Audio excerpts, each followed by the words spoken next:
Okay, well, we got the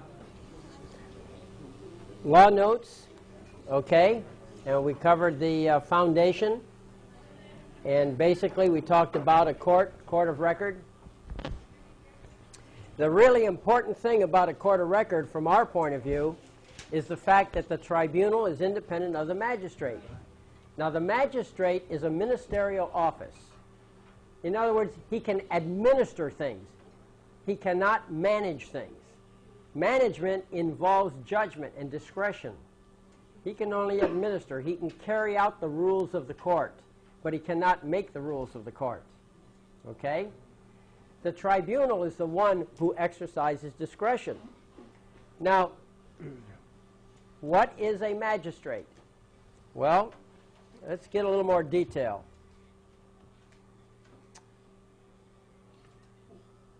A magistrate, let's bring it up here, larger. Everybody can read it, I hope. A person clothed with power as a public civil officer. Okay?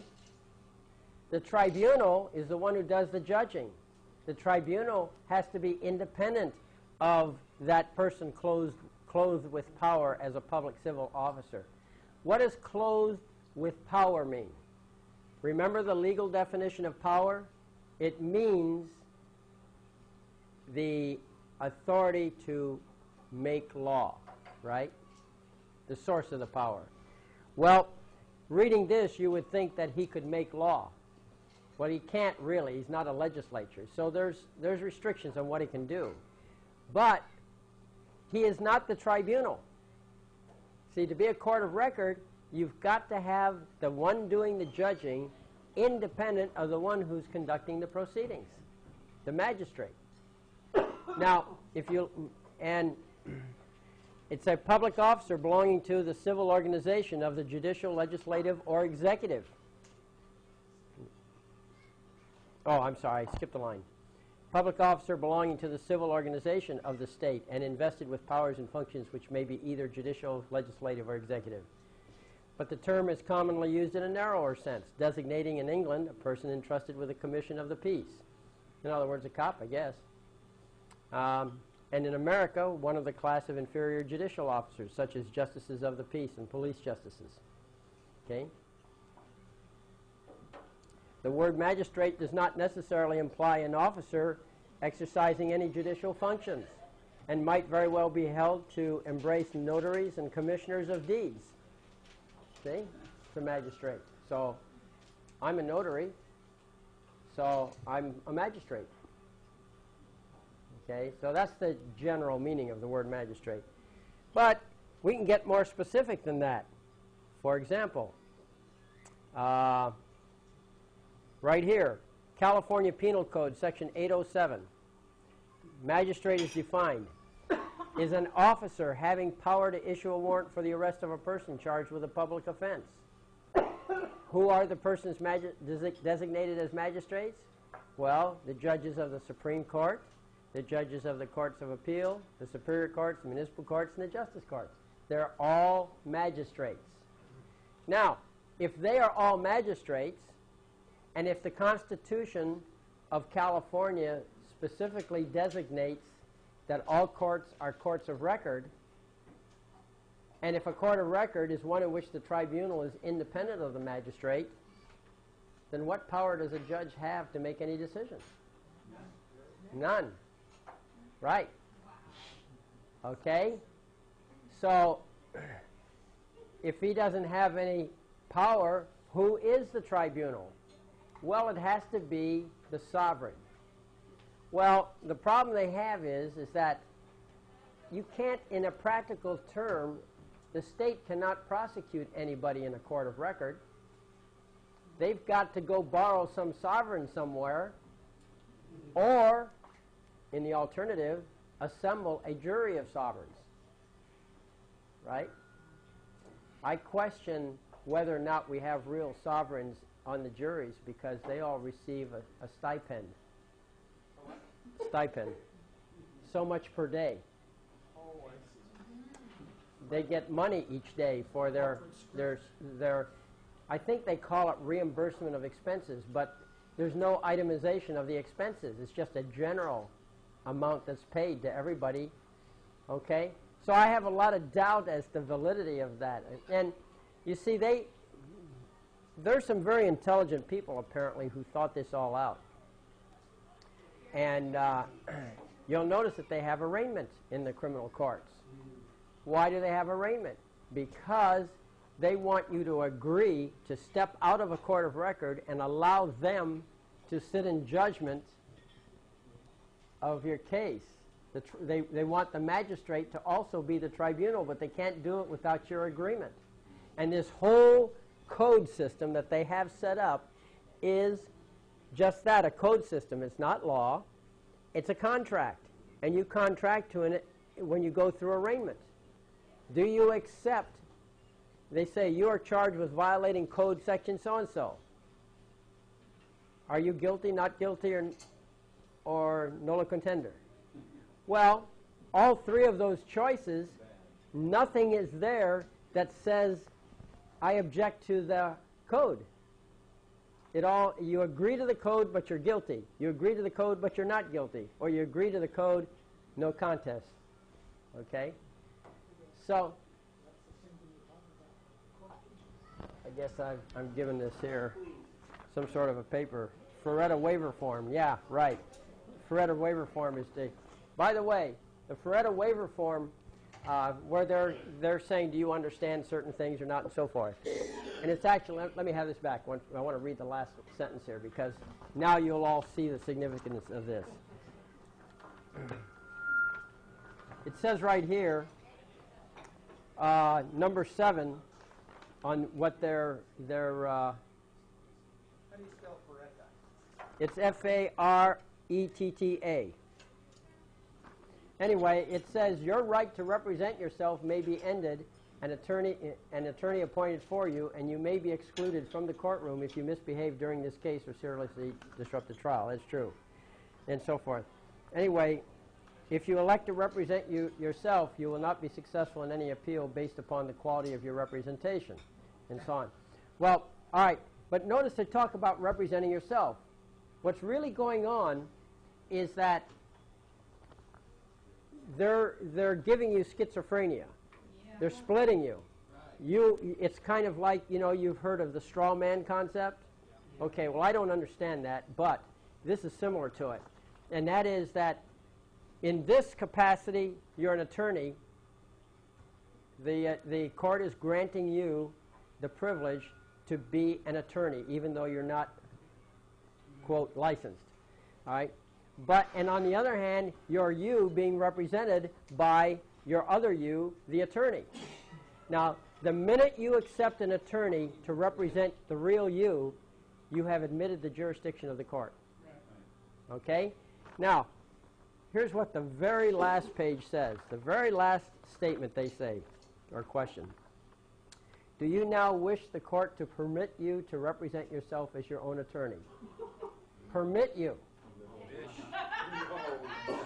If you accept the permit, you're in their jurisdiction again, right?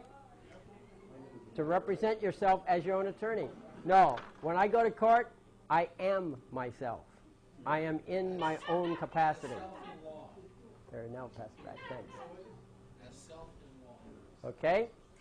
Right. So anyway, back to this. The persons designated as magistrates, these are who they are. All the judges in California are magistrates. And yet the Constitution requires a court of record, so they have to have some way to get around it. They do it with the arraignment process. Now, in a civil case, it's different. You go in as a civil case, they assign a judge. You walk in, there's no specific agreement to let the judge do the judging. But by your actions, you enter into the contract. And all the TV shows, all the propaganda is to educate you into accepting the judge as the authority. When in fact, if you're the plaintiff, you own the outfit. It's your court. You see the difference? So you should always object to the penal jurisdiction. You want that court of record. And where are they going to find the sovereign of the court? Well, they'll have to get it through a jury. But you don't ask for a jury. You just demand the court of record. You don't say you want a jury. Okay? You'll take a court of record without a jury, right? All they have to do is find the sovereign of the court. I don't think they can do it. Who's the people of California? Right. And if somebody does step forward and say, I'm the people of California, really? You're the whole outfit? Dictatorship? Does anybody know the meaning of the word dictatorship? Okay. So that's more stuff. Okay. Let's see, what is this? All right. What's a lawsuit? Well, here's Old English law. A lawsuit, a suit, is the witnesses or followers of the plaintiff.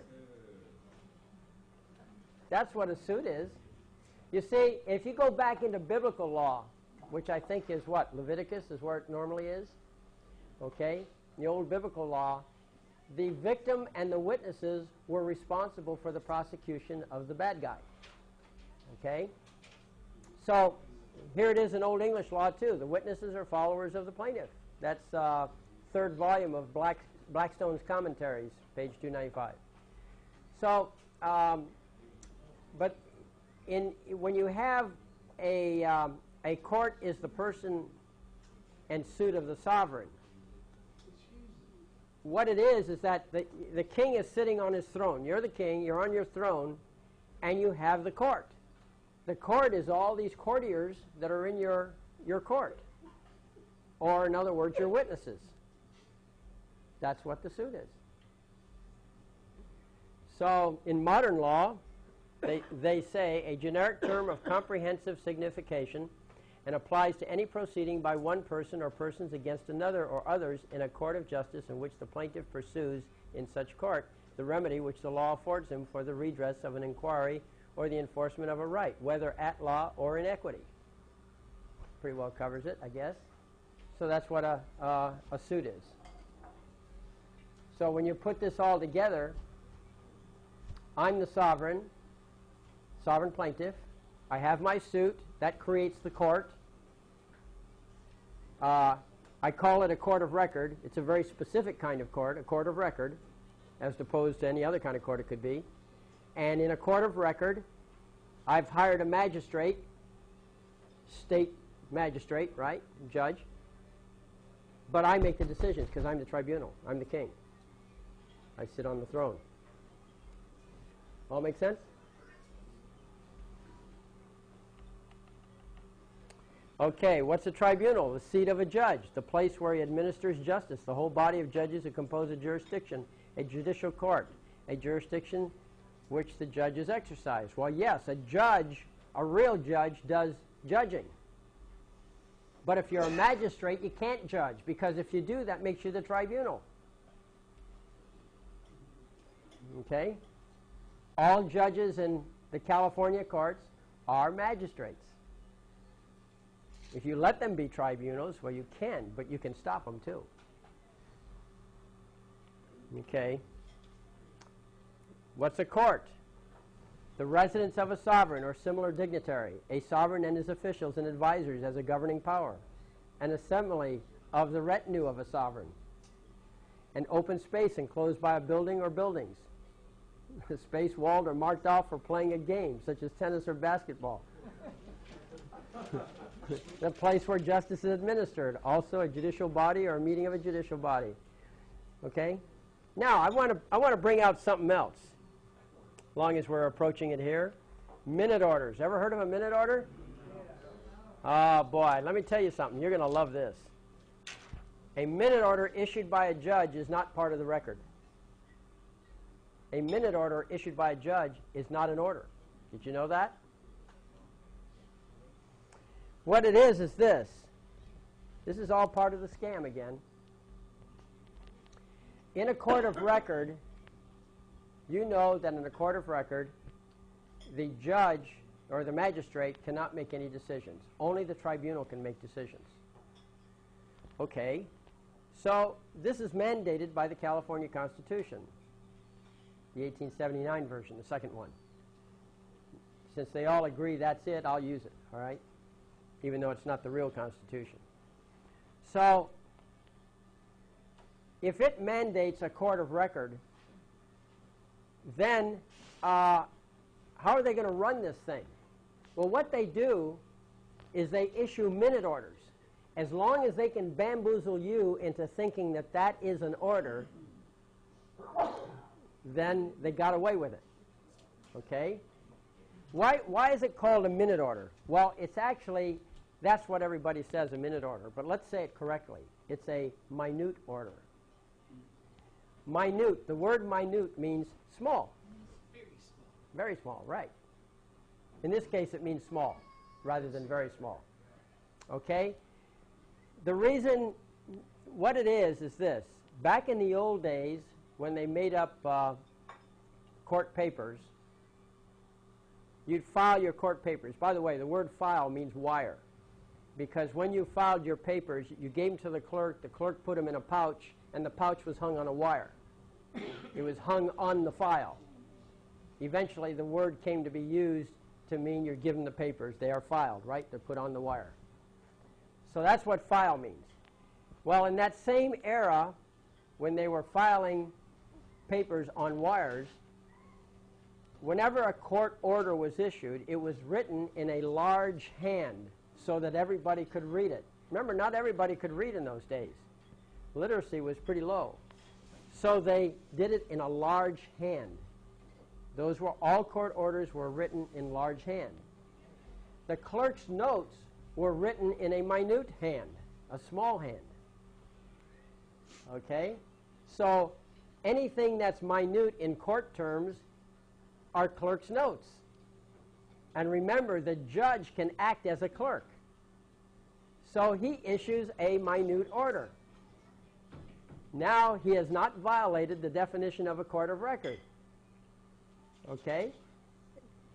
In fact, no order has been issued at all, so he can't be in violation of a court of records definition. So, if you accept it as an order, well then great. There you are. Yes? So when you file in papers and they stamp it received, they're not hanging it on the wire. Well, that in the old days, that's true, but guess what? It still goes in the file, and under common law, we don't care if it's received or filed. It's there for the world to read. It's there by sovereign authority, right? You filed it. Right? Yeah, and if you have trouble filing a paper, all you have to do is say to the clerk, file it on demand. Okay? The problem is this. The clerk, pretty much the job of the clerk is dependent upon the satisfaction of the judge. So if the judge is not happy with the clerk, how many promotions or raises do you think the clerk will get? Okay? So the judge is a very strong political force and a strong factor in the career of a clerk. Well, the clerk has a problem here because it's your court, and if you file something, it should be filed. So how's the clerk going to deal with this serving two masters? Well, what they do is they have this little stamp called, and it says, when they stamp it, it says, filed on demand. Okay? And when you tell the clerk to file on demand, she reaches under the counter, gets her little special stamp, stamps it filed on demand, and then when it goes to the judge looks at it, he knows that the clerk tried to carry out his scam, and it didn't work. See? So that's how you force a paper to be filed. Now, as an alternative technique, if it turns out that you have a lot of trouble, they're even refusing to file them on demand. I don't know if it'll still work, but in the past, when we had real difficulties with the clerks on that, we would send them in by registered mail, and they always got filed. I have no explanation for that phenomenon. I just know that that has happened in the past. We were 100% successful by registered mail. Not mailing them in, but registered mail-in. Okay? I'll leave it to somebody to do research on that. We were talking earlier about a criminal complaint and that they would refuse to file a cross complaint. Counterclaim. Counterclaim. Could we do it on demand, or? Well, we haven't tried that. Like I said, the last time I did it, I just rolled with it. It didn't matter because, see, it's the whole L.A. court system. You understand that every county has only one court. You don't have a county with two courts. You might have a county with several divisions within the court. You might have a county with several court buildings, but there's only one court in any county. So if you have a criminal proceeding here, at least theoretically, you should be able to have a counterclaim over in the civil division. It should be a counterclaim. But I ran into so much ignorance that I just went ahead and scratched out stuff. And because it's all heading stuff anyway, headings don't affect substance. Okay? Y'all understand why I was able to do that, right? I see, don't understand it. Well, whose court is it? Mine. You know, there's a rule in the courts, in the rules of court, that says that things have to be a certain way, you know, whatever. And then there's a little freedom clause that says something to the effect, unless the court orders otherwise. Okay? So if your papers don't really match up, you could have it filed by sovereign command, sovereign order. Of course, that's what you're doing when you say file on demand anyway. But, you know, I tend to sometimes get practical rather than fight out every little issue. And so, you know, if it didn't, again, titles and headings do not affect the substance of your suit. So as long as the clerk said nothing about the substance, I said, well, what do you want? What are your requirements? Now, you know that no clerk can give advice, right? You've heard that over and over again. All right, when you go up to a clerk, don't ask for advice. You're not going to get it. But what you can do, when you run into a problem, all you have to do is say to the clerk, well, what do you require? Now she's not advising you. She's telling you what she requires.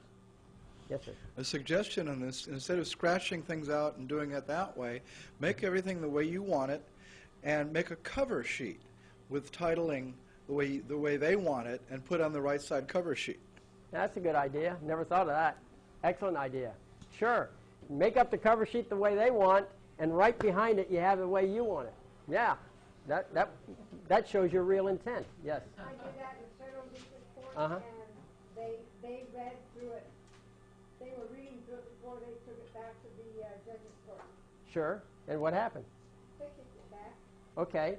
Well, you can't win them all unless you want to fight it out. But you know, like I said, the titles and headings do not control. What controls is the substance that's written in your paragraphs.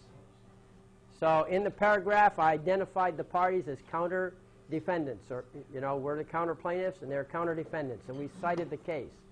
By the way, when you do a counter claim on a criminal proceeding, you need to take all of the paperwork that's available to you, the criminal complaint, whatever you got, and enclose a copy with your complaint if and only if you have new defendants. Okay? If you do a counterclaim against the state, it's like the state versus you, and you're going to do a you versus the state, then you don't have to do that. But if it becomes you versus the district attorney, or you versus the public defender that's forced on you, then you need to have a copy of the complaint because he is a new defendant. Okay, so you make sure you put a copy of the original criminal complaint. They have the defendants, the counter defendants, should have some understanding of what the fight's all about. So they're entitled to a copy of the paperwork. Okay, well. Okay, now here's another interesting thing. You'll like this one. The proceedings of the courts of common law are records, but every minute made by a clerk of a court for his own future guidance in making up his record is not a record. There you are. See, a minute order, not a record. What is a record of a court? All a record is a list of what was the issue and what was the decision made. That's it. That's the record, the real record.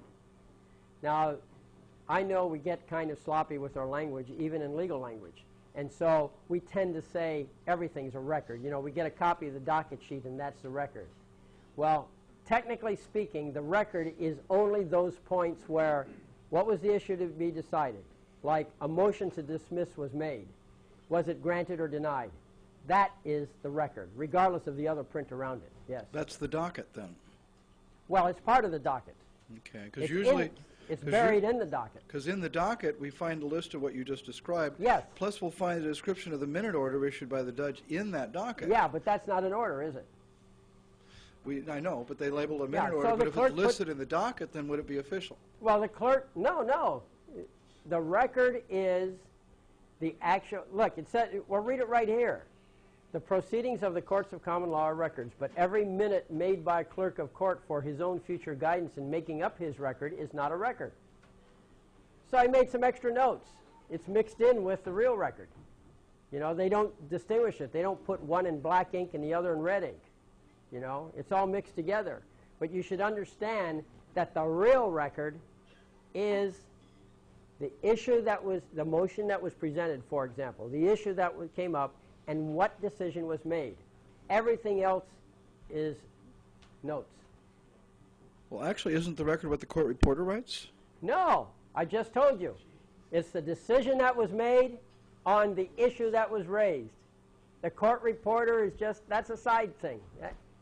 I mean, sure, they make mention of it. They say who the court reporter is, and sometimes you put in a copy. It's nice that you have all that history. But a record specifically means what was the issue and what was decided. Not how it was decided, but what was decided. Okay? Read the next paragraph here. Proceedings in courts of chancery, that's equity, by the way, are said not to be, strictly speaking, records, but they are so considered. Now, there you are. They're not records if you really, really want to get strict on the meaning of what record is. But it's obvious the notes are important and everybody's interested. So they call them records even though it's not accurate. What's equity? What is that? Well, the story goes that the king laid out all these laws, and those laws he created were called common law. And then the judges could only make decisions based on the law. And if it wasn't in the law that the king made, you couldn't recover.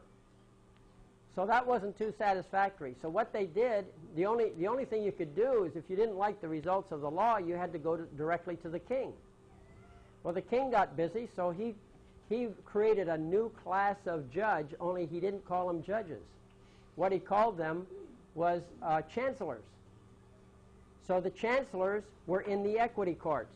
Equity, like fair play, okay? And so the chancellor was the king's right-hand man. The chancellor could make law on the spot, as opposed to the judges who could only judge a case based on pre-existing law. So the chancellor would make up a law to cure some sort of problem, whatever it may be. So the court of chancery is an equity court. And the judge that's sitting in the equity court is not properly called a judge. He's actually called a chancellor. Yes.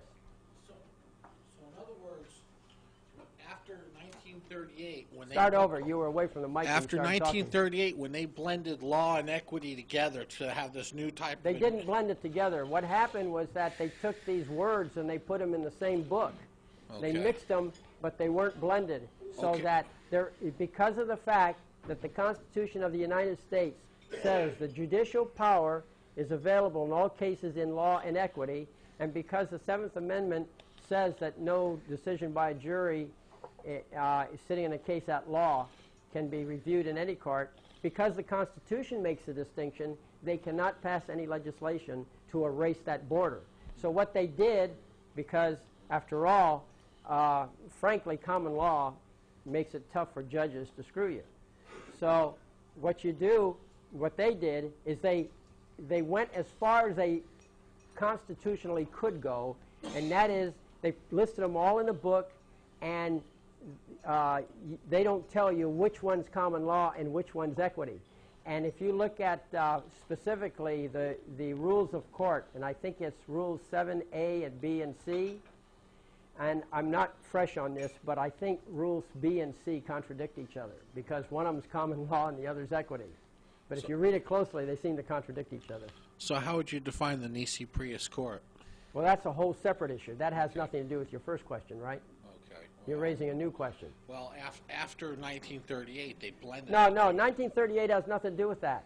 The Constitution is the same today as it was then. Well, Okay? I know that, but Huh? I know that, but then we have corporation courts. Well, that may be, but that's another issue. Okay. Okay? If you don't want a corporation court, insist on a court at law. Okay. You know, insist on a court of record. And if they don't give you a court of record, the obvious next step is to do a counterclaim because they went beyond their jurisdiction. Only a court of record is authorized. Okay? That's the only way they can get jurisdiction on you is with a court of record. And with a court of record, the requirements are very tough with a court of record. They have to have an injured party. If nobody's injured, where's the case? That's what it is. You're entitled to a jury of peers, meaning sovereigns. There's all kinds of stuff in courts of record that make it tough for them. So it flips the court. Yeah. You see, you're innocent until proven guilty when you're in a court of record. When you're in an administrative court, corporate court, whatever you want to call it, you're guilty until proven innocent. Yes, sir.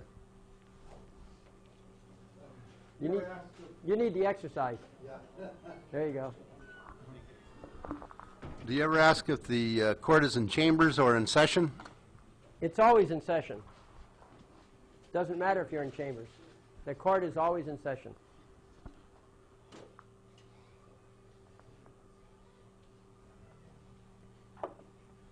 You look at it. It's somewhere. Even in the statutes, they say the courts are always open, and it's true. There is a judge on duty 24 hours a day, 7 days a week in every county in California. Okay? There's always somebody who's got the duty assignment. Yes. When I was arrested one time, and I wouldn't give them jurisdiction, they finally said, "Okay, come with us." And halfway down the hall, they said, "Unless you submit to the jurisdiction," I said those exact words. The Supreme Court has said that the court is open 24 hours a day, 7 days a week, 365 days a year. That's right. And they said to me, "Back to the slammer." Well, I mean, they break the law. I mean, I keep going back to that example. You know, you're going down the street, robbery's outlawed, but you can still be robbed, you know. So, yeah, you want to tell me cops break the law, I understand that. That happens. Okay. So, so strictly speaking, the courts of chancery, the equity courts, are not courts of record, and therefore the records that they keep are not true legal records.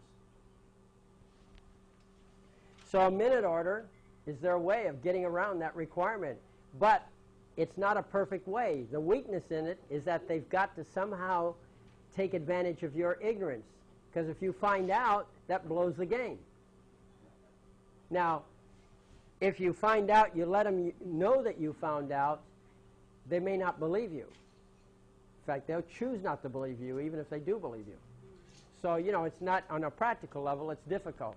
But if you're talking strictly legal theory, if you know what you're dealing with, if you know that a minute order is not an order, that's easy to counteract. In fact, in what we did just recently in a case, and of course we haven't followed through yet because they're choosing to break the law as far as I'm concerned, but they issued a minute order putting a person in Patton State Hospital. And we issued an order signed by the patient ordering them to let her go because it was a minute order and not a real order. Well, they haven't responded to that, but you see, they could get in trouble over this one. Because here's the thing. These guys down here on the lower level, well, there was a guy named Goethe who was a philosopher in Germany.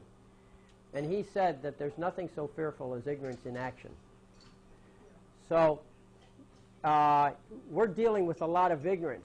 And these people, you know, you bring them the law, you can give them all the explanations, but their arrogance takes precedence.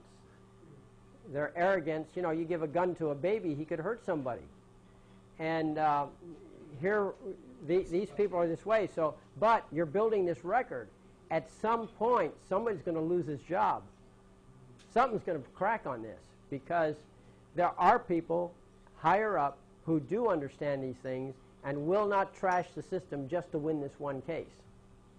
That's my theory.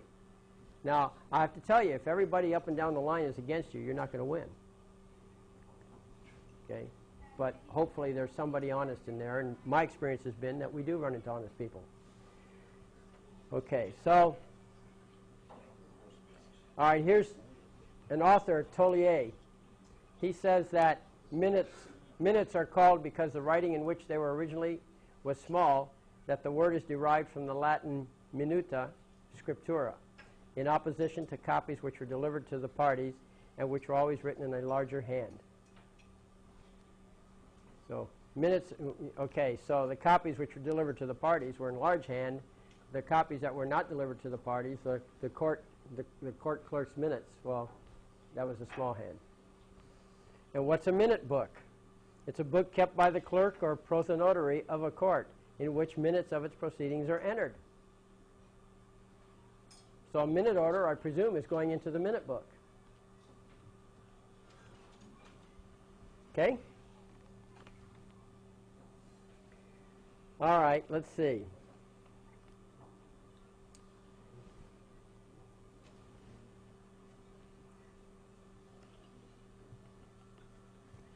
Court of record, let's see. All right, let's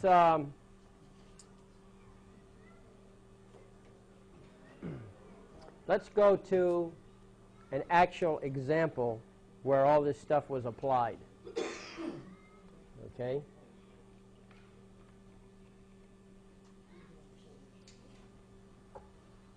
This is a case that was in San Bernardino County. The names have been changed to protect the guilty. But basically, let's take a break, okay? I'm kind of feeling it myself here. I think we can fix that. As soon as I get... You caught me dressing. Okay, well, let's get into an actual example here. Okay, so here's the example. Basically, what I want to do is kind of run through this case, and what we have here is the we have the sovereign suing somebody because somebody went through a stop sign, or actually stopped at the stop sign, but then went into the intersection, and the sovereign plaintiff was riding his bicycle, and that when he got struck, it resulted in several injuries. Guess he's having a good time out there. He had several injuries which amounted somewhere around $50,000 to $75,000 in surgery. So the California Vehicle Code says that whenever a licensed minor gets involved in an accident, the liability is limited to $15,000. It also says that the liability of the parent is limited to $15,000. And it also says that the aggregate total of the driver's, the minor's liability and the parent's liability is $15,000. And they had $15,000 in insurance. So that meant that the victim paid the majority part of the loss. Okay? Well, nobody wanted to yield, so they got sued. And basically, what the plaintiff said was that, A, they're responsible anyway for the whole thing because he sued under common law. And the common law says that there's always a remedy. Okay, there has to be a remedy for every wrong, even if you have to make up a remedy. So he sued under common law, and he also sued the state of California because the state of California, you see, the state, normally a lawmaking body does not have liability for the laws it makes. And the reason is because it's just setting up some suggestions. Okay, remember, this is a republic, and the laws are not mandatory. They're advisory. So these are the suggestions that they have. So normally they're not liable. However, when a state jumps into the fray and participates in the commerce, then they lose whatever sovereign immunity they claim even under statutes, and they become just as liable as any party. So what the plaintiff said in this case was, well, the state of California, first of all, licenses the driver. It doesn't just pass a law, it licenses. It examines the driver. It does quality control by having quality control agents out on the street called traffic cops. Okay? It participates in programs. It's an active member of this whole environment. And as a result, they have a liability. Well, of course, they denied that. They did a demurrer. And in their demurrer, a demurrer, by the way, anytime you make a demurrer, anytime anybody makes a demurrer, whoever makes a demurrer automatically agrees to all the facts. All demurrers are based on law. Well, not really all, but from your standpoint, they basically are. Yes? Oh. So, a demurrer, don't ever do a demurrer unless you're ready to agree to the facts. You see, whenever somebody sues, you make all kinds of claims about facts, you make all kinds of claims about law, and you say because of these you're owed money. Well, when you answer a lawsuit, normally you say, no, the facts are wrong, and no, the law is wrong, these are the real facts, and this is the real law. That's how it normally goes. But in a demurrer, basically a demurrer is half an answer, because the first half, where you challenge the facts, is not there. You agree to all the facts. Okay? And so the only thing left to argue in a demurrer is the law. Okay? So you argue the law. Now, an interesting thing about that is that if you argue the law, you can now, purely at the discretion of the court, if you put in a demurrer arguing only the law, once that demurrer is settled, the court, at its own discretion, can jump straight to the judgment, no trial. Okay? We have a court case going now, I've told you before, about the 4 judges. It's also against a half dozen DAs, 5 public defenders, and a few other misbehaving people. And every one of them demurred. Every one of them. Wait till that last demurrer gets answered. We're going to have fun with that one. Because they all agreed to the facts. We said that a motion was made for challenging jurisdiction. And not a motion, but we challenged jurisdiction. And they admit that. We said they never did anything to respond to it. Their demurrer says that's true. As a matter of fact, the demurrer that was offered by the judges, they specifically quoted the case that says that they agree to all the facts if they demur. Okay? Do you see the word stupid?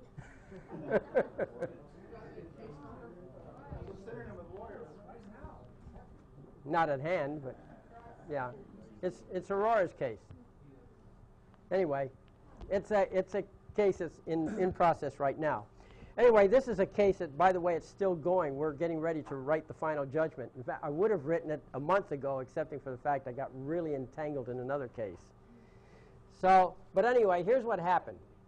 The plaintiff filed an action for trespass.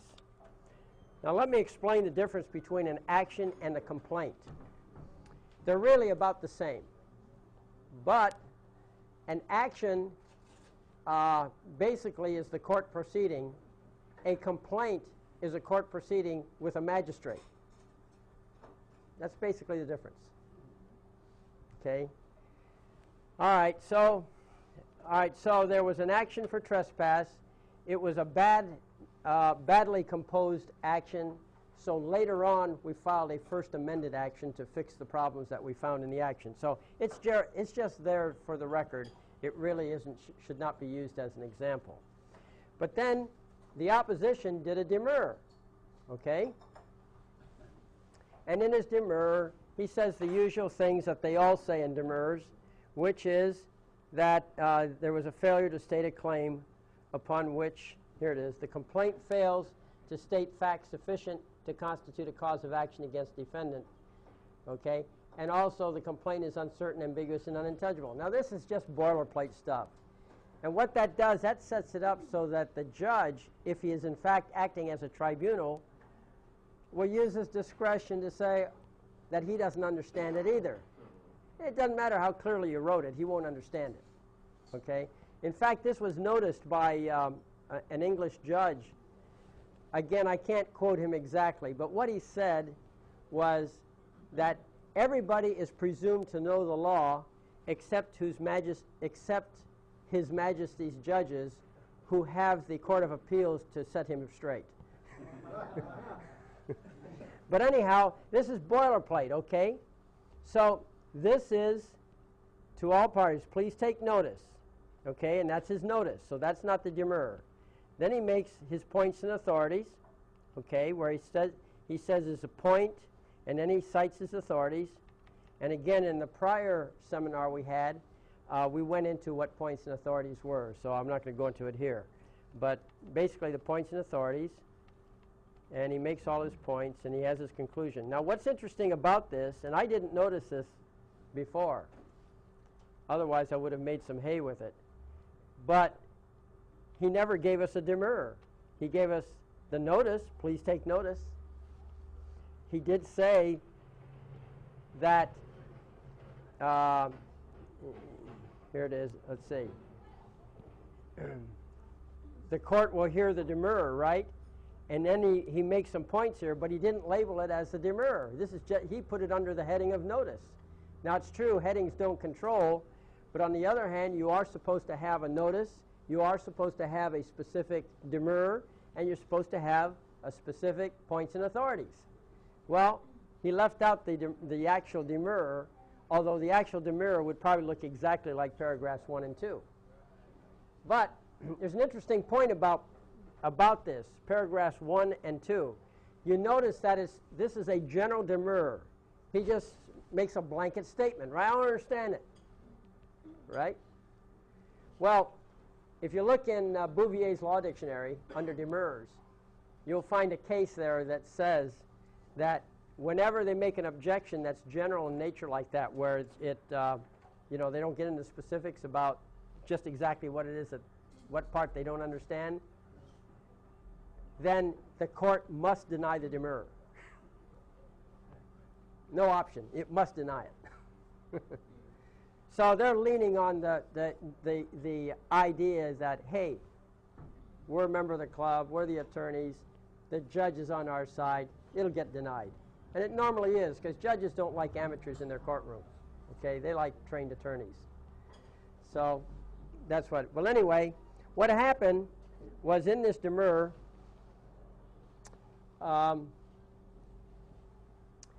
it did get denied, okay, rather than granted.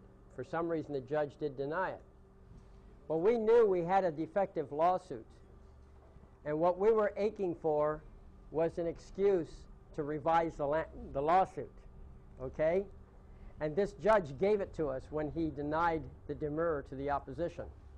If he had granted the demurrer, then the demurrer would have been the issue, not the lawsuit.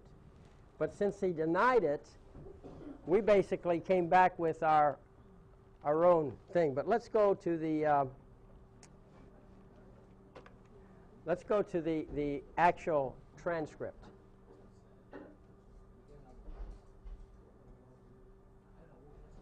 No, for some reason it's not going there. All right.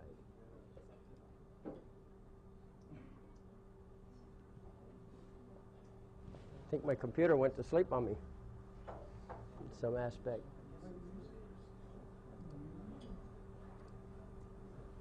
Okay.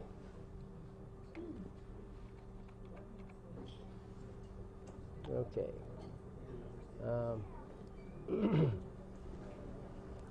So here's the transcript.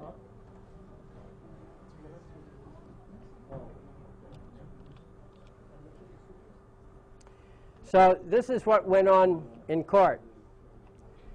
So he says, he calls the case, and then the plaintiff and defendant's attorney respond, and he says, they get into discussion. He had a tape recorder. The plaintiff had a tape recorder, and the California rules of court say that you can't have a tape recorder unless you get the permission first of the court. They don't like having live evidence, okay? So anyway, they got in some discussion, and the judge says, you are to turn off that recording device or leave the courtroom, one of the two. That's the order of the court. So the plaintiff says, well, excuse me, Your Honor, this is, and the judge says, that's a standing rule of court. So he says he has a problem hearing, and the judge says, well, we have a court reporter. I do not allow tape recordings in this court. That's a California rule of court, period. See? It's not a California rule of court, period. It's a California rule of court, but you can get permission. But the judge doesn't like that. Okay. Well, anyway. So the judge said, he says, there are ways to take care of that also. And the plaintiff says, well, how would that be? And the judge says, well, I'm going to explain some procedures to you. You may leave the recording on as I explain the proceedings to you. Then you're going to turn it off, okay? All right, very well, he says. Are you an attorney at law, sir? No. You filed a lawsuit in this court. I have to hold you to the same rules. Are you hearing me? Yes. Tell me if you don't hear me, okay? Yeah. If you would speak up a little bit, please. All right. I have to hold you to the same rules that I do everybody else. That practices law in my courtroom. My courtroom, right? Yeah. This is the people's court, not his court. But nevertheless, he says my courtroom. Those are the rules of the court. You notice how authoritative he speaks. Okay? He says, so he says, which rules? And judge says, in other words, I have to hold you to the same standard as anyone else who comes into my courtroom, including the attorneys who have knowledge of all the rules of court. Which rules of court are you talking about? California rules of court, period. It's called California rules of court. Okay. And he says, well, then, all due respect, sir, then I must object for the record. Okay. And the plaintiff says, this is a court of record, and we have chosen these rules that govern the procedures of this court. Judge says, that's right. I have California rules of court. I don't know what you're talking about now. He says, well, do you have my action? Yes. In front of you? Uh-huh. Well, the second paragraph. Judge says, I'm trying to explain to you, sir, that you will comply with the California rules of court, and you will be held to the same standards as any attorney who practices in this court, because those are the rules of court. And so one of the rules of court is we do not allow electronic devices. And so he goes, okay? So you've got the character of and what this judge is without us going through the whole thing. All right? So let's go. That was pretty much that. Now, we go down here to, okay. What he did is the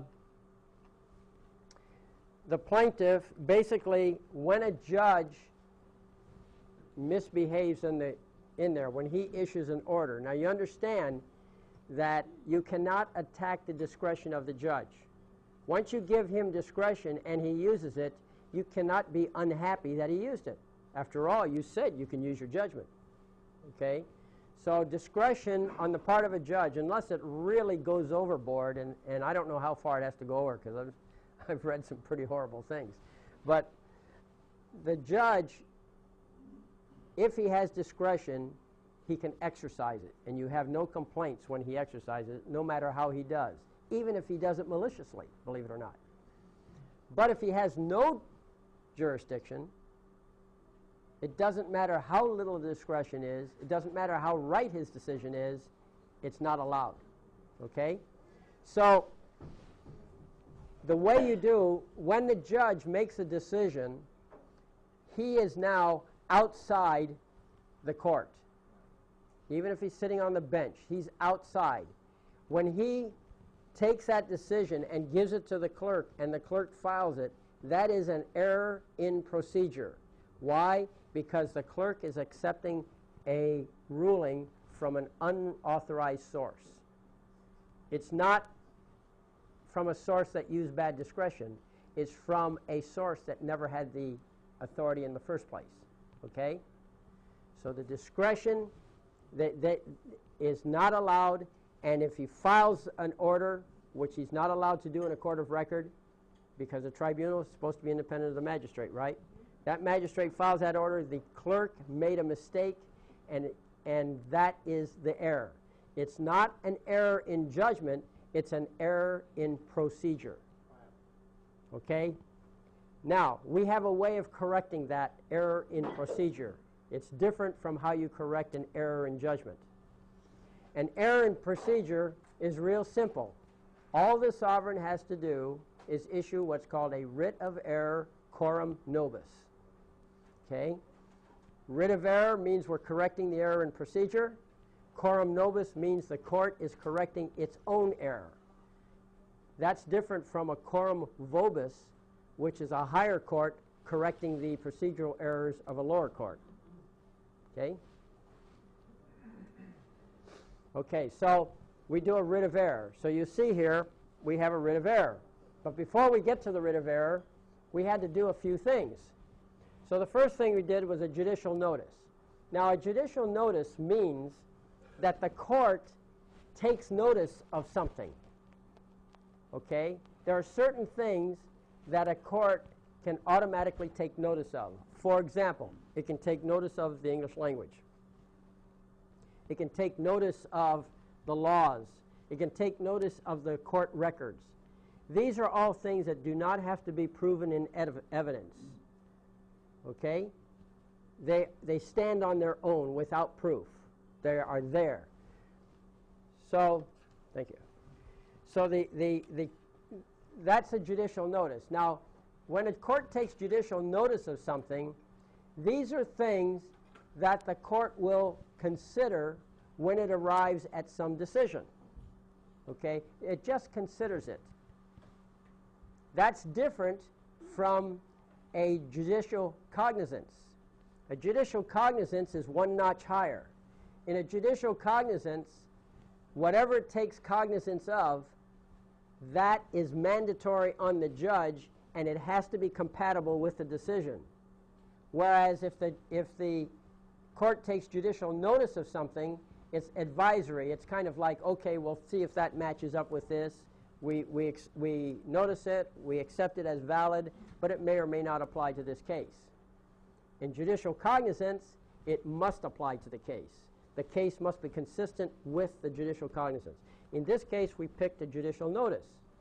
So here's what the judicial notice said.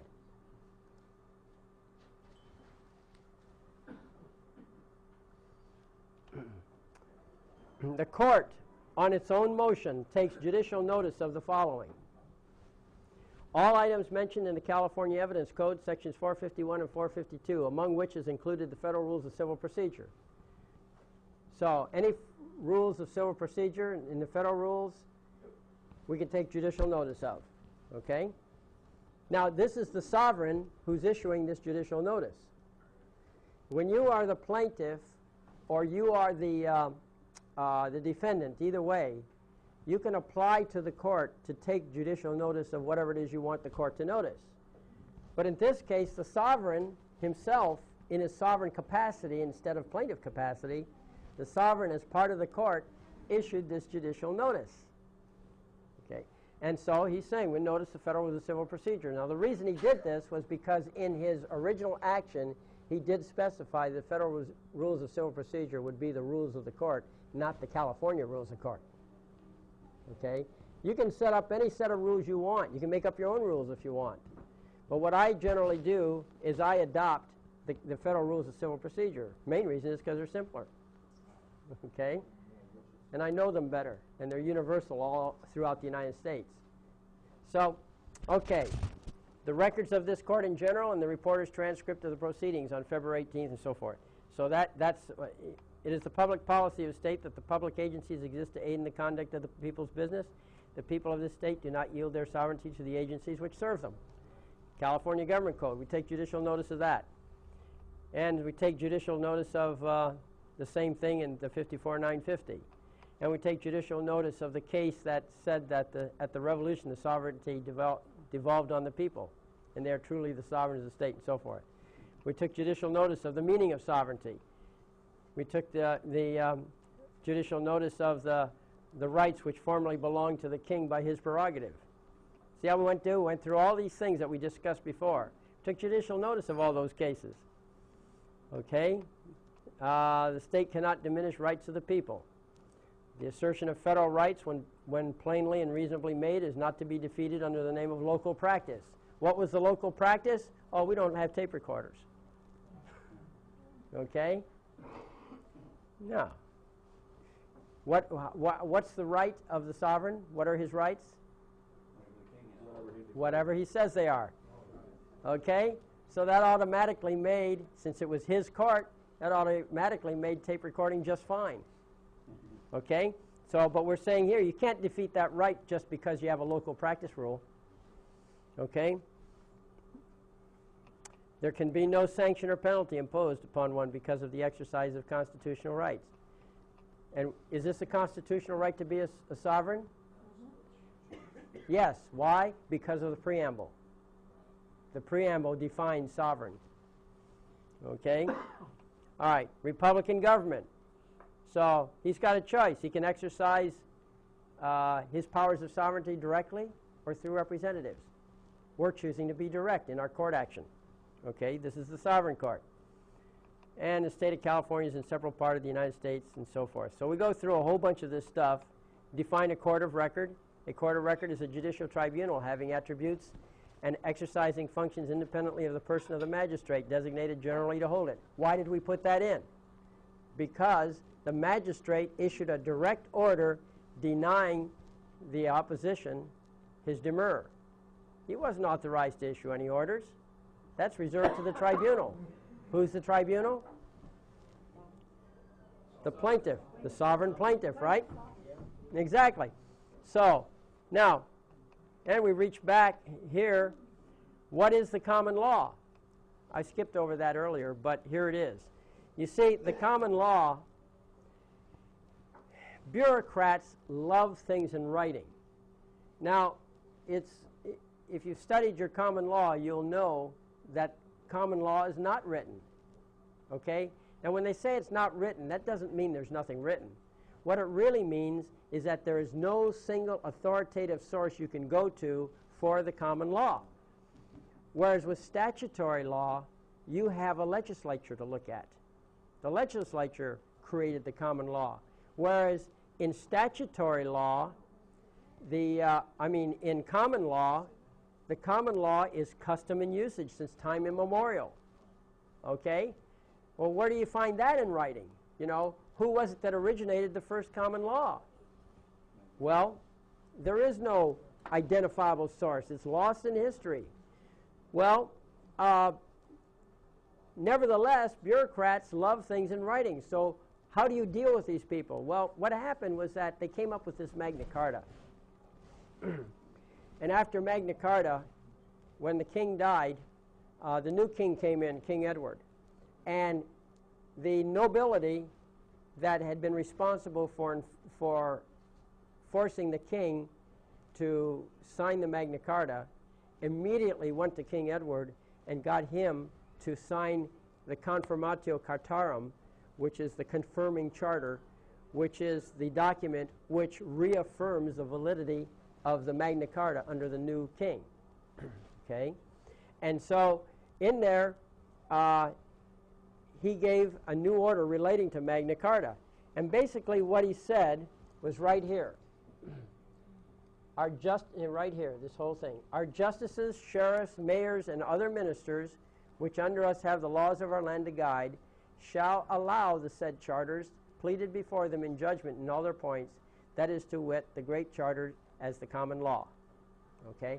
In other words, translating that into modern English, what he's saying is that if the defendant wants it, he can demand that the Magna Carta be the common law, and it must be obeyed by the public servants, or the king's servants.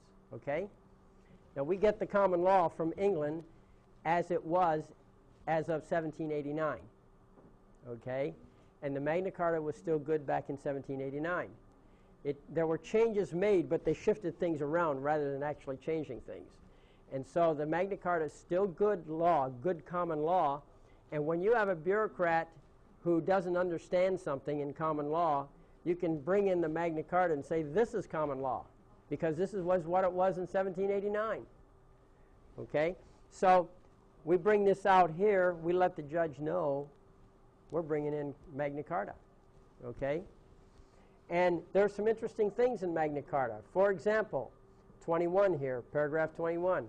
Henceforth the writ which is called precipice shall not be served on anyone for any holding so as to cause a free man to lose his court. If you're a free man, you have your court, right? These are ancient concepts. Now, in a recent demurrer that I received from an attorney, when he had read our paperwork citing the common law, he said that was quaint. Now, my word for quaint is precedence. Okay? Well, he used that too. He said both. Actually, I think it was two different places. One was quaint and the other was archaic. But, you know, I call it precedent. Now, I don't know. Maybe precedence is a new idea to attorneys. But anyway, this is a precedent. This is a concept that's rock solid. All right, let's see. We cannot say with assurance that under the allegations of the pro se complaint, which we hold to less stringent standards than formal pleadings drafted by lawyers, it appears beyond doubt that the plaintiff can prove no set of facts in support of his claim, which would entitle him to relief. Okay? Also, an act of the court shall prejudice no man. All right? So we got some interesting authorities. All right, so the court took judicial notice of these various things. Then, the next thing the court did is we made some findings of fact. All right? And here's what the sovereign court found, as a matter of fact. The court, on its own motion, makes the following findings of fact, based upon the court record and upon the contents of the judicial notice dated May 5th, 1999. We just read that judicial notice. Number one, William Jones is one of the people as contemplated in the preamble of the California Constitution. Second fact, the court is a court of record. And the third fact, all parties and court personnel have been properly apprised of the foregoing. Because that's what he said in his action. Okay? Very simple. That's all there is to that one. Okay, that was the court, and that was signed by William Jones, Aeternatus Privatus. All right, if we look at the top of the caption here, you see Aeternatus Privatus, right? Right up there. That's Latin for private attorney.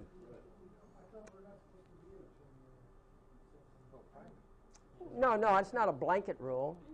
You just don't want to be an attorney representing yourself in their court. Okay? But in your own court, in this case, William Jones, it's true he's the plaintiff. William Jones is also the sovereign. And William Jones, in the capacity of Aeternatus Privatus, or private attorney, he is representing the court. Because you see, the court consists of the sovereign, the person of the sovereign, and the suit of the sovereign. together they make an artificial fictitious entity, and the artificial fictitious entity has no voice. So it must have a spokesman, an attorney, to speak for it, to make commitments for it, because the court of the court is not a live entity. It's a fiction created out of two elements. One is the person of the sovereign, and the other is the suit of the sovereign. Okay? So in order to speak with the voice, you get an attorney. So a private attorney is different from a public attorney. A public attorney is the normal attorney you're familiar with. A private attorney is an attorney who does not hold his attorney services out to the public, but instead is the attorney only for one specific purpose. In this case, he's representing the court. And so he signs it down below by, okay, you'll notice it's the court that's issuing the order. It is by William Jones, private attorney. Okay? And you don't see it on here, but over on the right side, we put a real pretty gold seal. Okay? We seal it. Signed, sealed, and delivered. You've heard that? Yes. Can you also use the term master? No. Repeat the question. No. Could he use the term master? And the answer is no, because a master is kind of like a magistrate, a judge. Okay? And by the way, the magistrate can sign also, as long as he doesn't originate the order. The order has to come from the court. Because basically, the private attorney, the private attorney is nothing more than a witness to the order. Okay? That's it. That's all it is, a witness to the court, what the court did. And we put the court seal on it. That's important. So in all orders, we put a court seal. And we went to, basically all you have to do is go to Office Depot or pretty much any stationers, and you can order a corporate seal. And on the corporate seal, you can put anything you want, as long as you at least have the word seal. And you can put your name, your birth date, some phrase, you have some motto, or whatever it is, that's fine. But that is your seal. And so we take this gold seal, it's like a stamp. Some of them you lick, some of them are pre-glued. And you put it on the paper, and then you have the seal that crimps it, and you stamp it. It really looks pretty. And it also copies well, believe it or not. Even though there's no ink, when you put it on a copy machine, because it reflects unevenly, you get very good copies of that seal when you do a copy, when you use the gold. So anyway, that's the court order, okay? And this is a court order making a finding of fact. Then the next thing is, this is the real meat right here, the writ of error, where we reverse the magistrate. Now, whenever you issue an order, a sovereign order, you're not a judge. See, if you were a judge, you would have a certain amount of, you might say, presence, acceptance, this kind of thing. So if you issue an order as a judge, you don't explain it, you just issue it. Oh, let me tell you a little secret. I don't know how it is in other states, but in California, if a trial lasts under, I think it's 8 hours, then you must tell the judge in advance of the decision that you want him to explain the decision. If he makes the decision first, he can ignore your request for an explanation. So you must always, you can do it verbally. I suggest you do it in writing. Okay, just a little, you can say request for explanation of judgment, something like that. But you then you let him know, and once you let him know, he's obligated by the rules of the court to make the explanation. If the trial goes over 8 hours, I think, or something like, there's some time limit, you have to look at the rules, see what it is, then you have a day or two in which to decide you want an explanation. So guess what? They try to make all these trials short, don't they? Under the 4-hour or 8-hour limitation, whatever it is. All right. However, we're not judges. We're in a very unusual position. The common law is not strong in the United States. The balance of power has been pretty well upset. So consequently, we have to lean very heavily on being right, doing our paperwork correctly, and when we make a decision, we have to explain it. And we do. At all times, we explain it. So here we have a very long explanation on this writ of error. This is a writ of error coram nobis resident. Okay? Now, there's no difference between a writ of error coram nobis resident and a writ of error coram nobis. Okay? It's just more words. Part of every lawsuit is psychological warfare. Okay? So I put this writ of error coram nobis, or QA coram nobis resident. You know why I put it there? Psychological warfare, of course.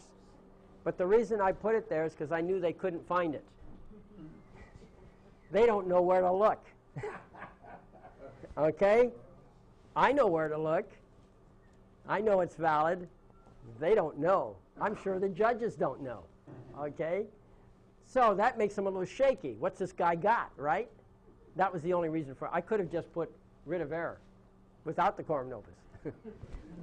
But that's what I did. But basically all it means is that the king is there in court himself and issuing the order. That's all it means. Resident means he's resident. He's there.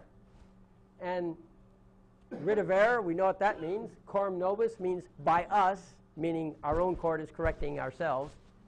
And QA, I think, I forget what that is. Sorry, I looked it up and I don't remember anymore. But when I was looking up writ of error coram nobis, I saw an explanation. Just looking up writ of error coram nobis. But, of course, when you do research, you try to be thorough. So I looked up writ of error coram vobis and saw what it said to say. And it had to say that a writ of error coram vobis was like a writ of error coram nobis, QA coram nobis resident, except that it's from a higher court to a lower court. Some explanation like that. It used this phrase over in the coram vobis explanation. And it mentioned in there also that something about it was usually called coram nobis instead of all that other words. So, again, psychological warfare, okay? The court comes now to review the facts, record, and process resulting in the rulings dated February 18th, 1999. It shows that this court of record held a hearing on February 18th for the purpose of considering defendant's demurrer to plaintiff's personal action of trespass for damages.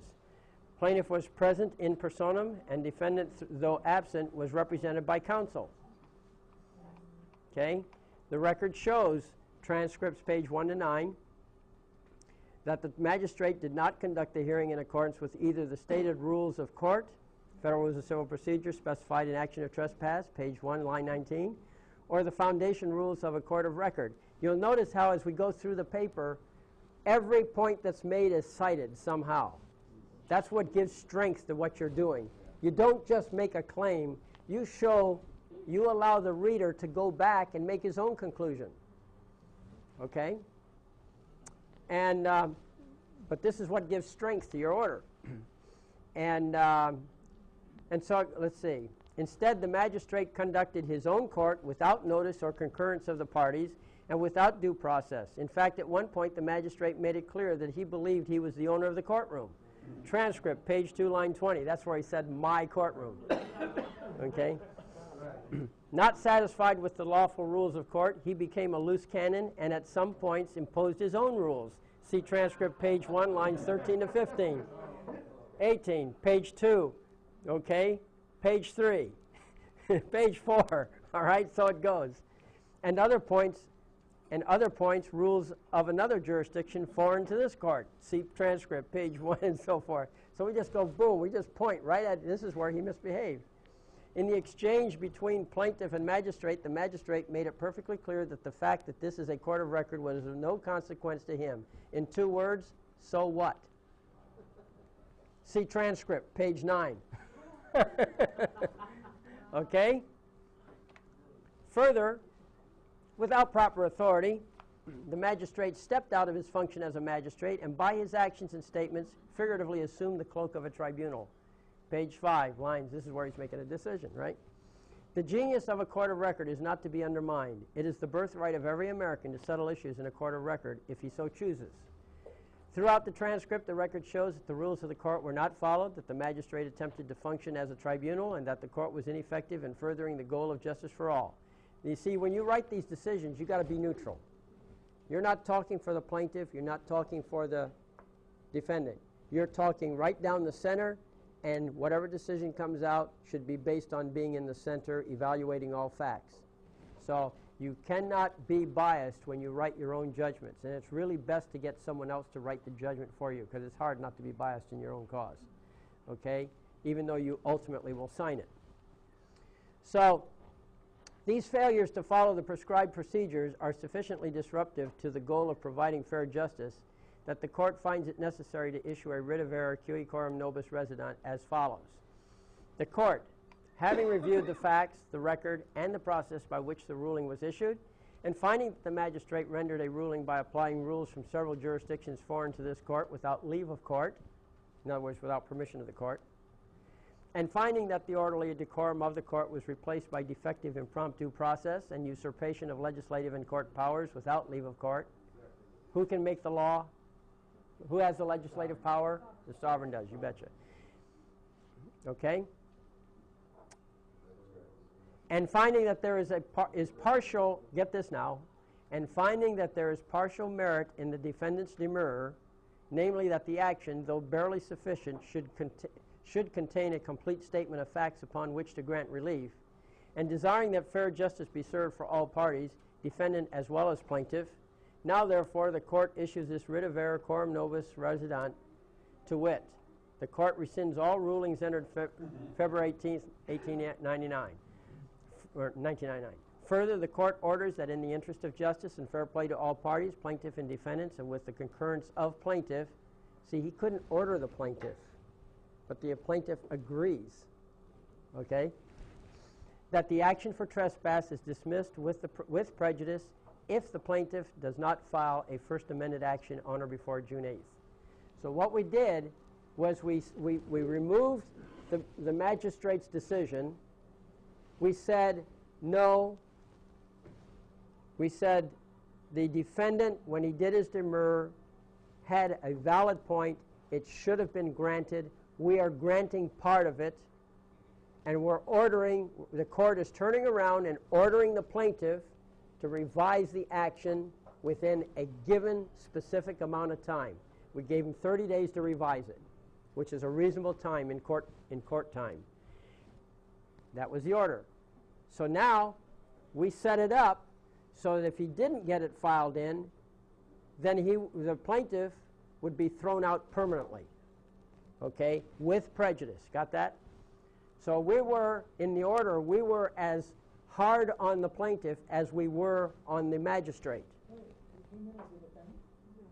We were as hard on the plaintiff as... You came in as the plaintiff? No, we came in as the plaintiff. Okay. Start over. The plaintiff is suing because he got hit on the bicycle.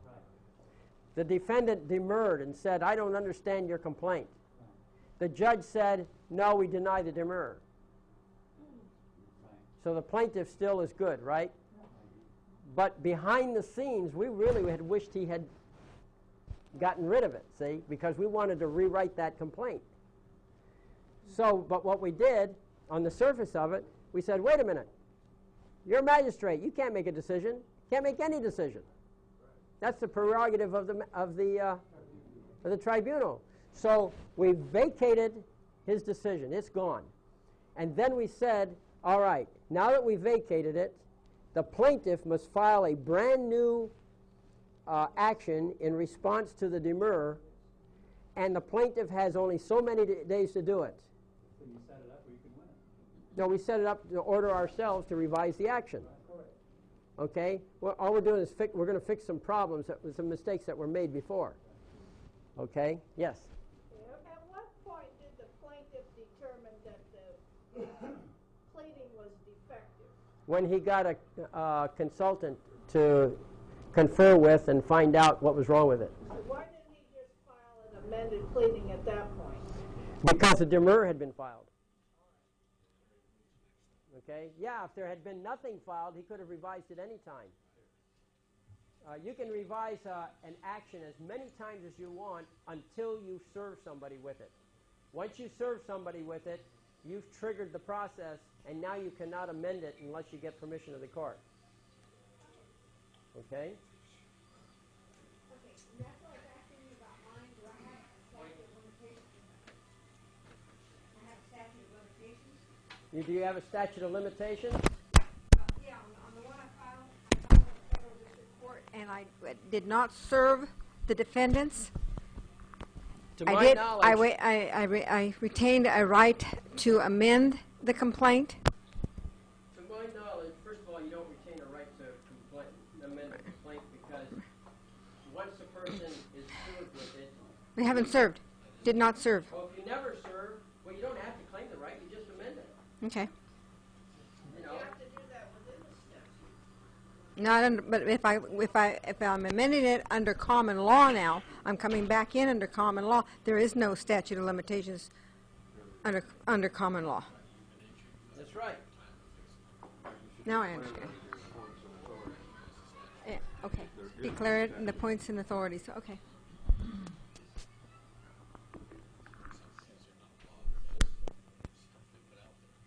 See, when you're at law, there's no statutes, okay?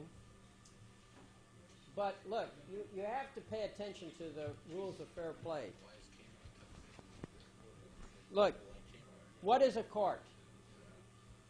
We know that the technical definition of a court is a person in suit of the sovereign.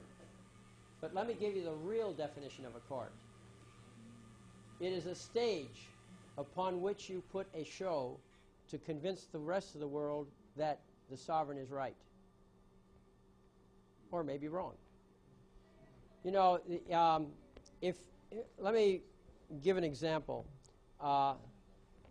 You're in your throne in your castle, and you look out through the window, and you see somebody stealing oranges off your tree, some knave.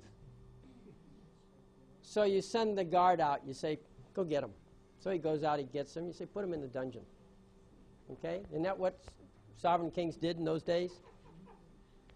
Well, that's fine, you know, that would work. But there's dungeon visiting day. And the knave's brother comes over to visit him, and he complains about how terrible he was treated, how he was unfairly thrown into the dungeon, and, you know, all sorts of claims, all right? And his brother basically believes him. He knows him. He says, well, he says, bro, he says, don't worry. He says, I'm going to take care of that for you. Okay? And so that night, the brother, who happened to be the chief cook, makes the meal, and the king is no more. Okay? Problem solved, sort of. Now, let's change this scenario a little bit. Same deal. The knave's out there. The king orders the guard out. The guard picks him up, brings him before the king. And the king says, knave, you're accused of stealing oranges off the orange tree. And how do you plead? And the knave says, I didn't do it. I'm innocent. And then the king says, well, okay, we'll have a trial. So they have the trial. And it's announced. They set a trial date. They have the announcement. The whole court shows up. Even the court jester is there. And the prisoner's brother is there. And they watch this trial take place. And all the evidence is presented. And then and if he wants, he gets a jury, and the jury convicts him. And then they throw him in the dungeon. Okay? The result is the same, isn't it? But with one important difference. And that is, come dungeon visiting day, the brother goes and visits him, and this guy complains about how he's mistreated, unfairly accused, and so forth. And the brother says, well, bro, he says, you know, you kind of earned your stay here. He says, I saw the trial, I saw the evidence, and you're where you deserve to be. I'm sorry. Okay? And the king gets to live another day. See? So that's what the court is for. Look, the king knows what happened. He saw it. The king was the victim. And the other guy who did the deed, he knows what happened. So neither one has to prove anything to the other. So you have this court proceeding to prove it to the rest of the world. And that's what a court really is. And that's why it's important that you write these papers this way and show the fairness. Be a benevolent king. Don't grab everything that you think you can. Don't do these $30 billion suits against the city of Santa Barbara or whatever. You know what I'm saying? You got to stay within acceptable limits, because remember, the whole purpose of a lawsuit is to convince the rest of the world that you're right. That's all it's for. That's the real purpose of a court. And you should take that very much into account. And there's a lot of people who do look at your records. First of all, on the first surface, there's the judge and attorneys. On the second level, there's clerks, there's newspaper reporters, there's other judges. You know, they're going to form an opinion out this. And if you have an unusual case where you're really pounding on them, you might have a lot of people looking at it. They're seeing how you handle this. So you want to get those people on your side. And you're not going to do it if you become overly demanding. You got to stay within some reasonable whatever custom and usage is, okay? Because you want that background support. Yes? It's called commercial sanity. Commercial sanity. Okay. Not familiar with the term, but okay. But anyhow, so, okay, going on this case. Further, let's see. Oh, we said we ordered him to file it within a certain time. Okay, and then he goes on. He says, further, the court orders that if the defendant chooses to file an answer to the first amended action, then the filing fees paid for the answer filed and the rescinded order are applied to that answer to the first amended action. For the court wills not the pains of its error on the defendants. Okay, we're just saying, look, you know, some of these courts, they actually charge you for filing an answer. And so we ordered that those fees, whatever he may have paid if he did file an answer, because we weren't sure at the time, we just said, look, these fees are transferred over to the other answer. We're not going, just because the court made a decision, it does not mean that the defendant's going to suffer further. Okay? As it turned out, we were wrong. That particular court didn't have fees for answers. That's showbiz.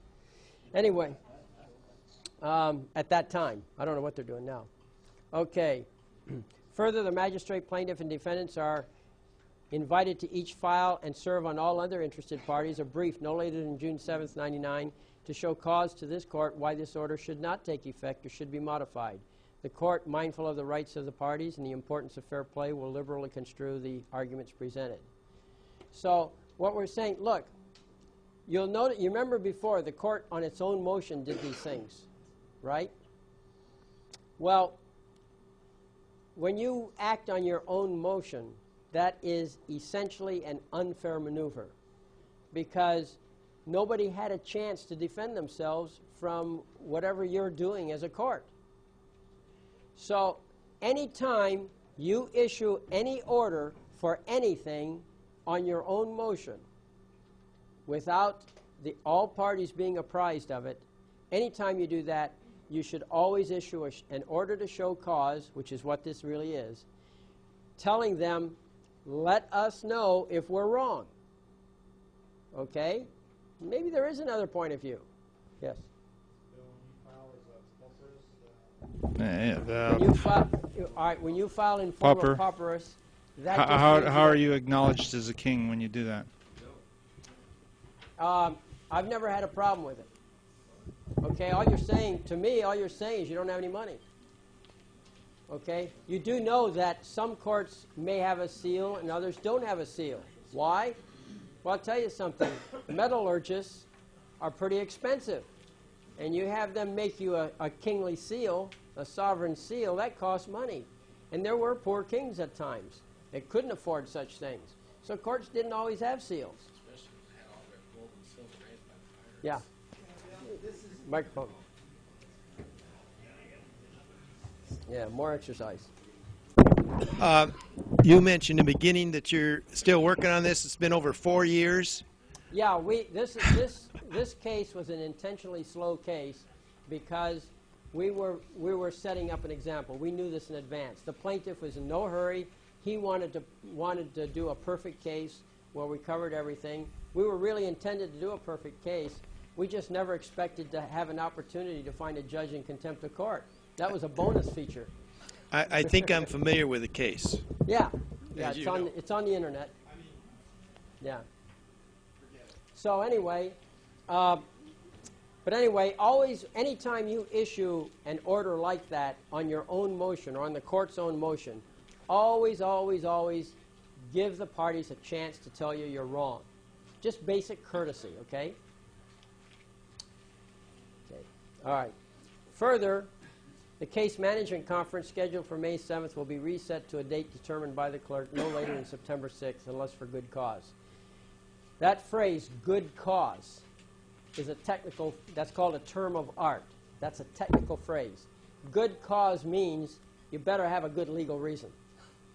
Good cause does not mean, oh, gee, you have a good, strong moral point, and yeah, we ought to be nice guys and let you have that point. No, it doesn't mean that at all. Good cause always means you better have a good, strong legal reason for whatever it is. And we set a good date so that, you know, she had wiggle room. All right.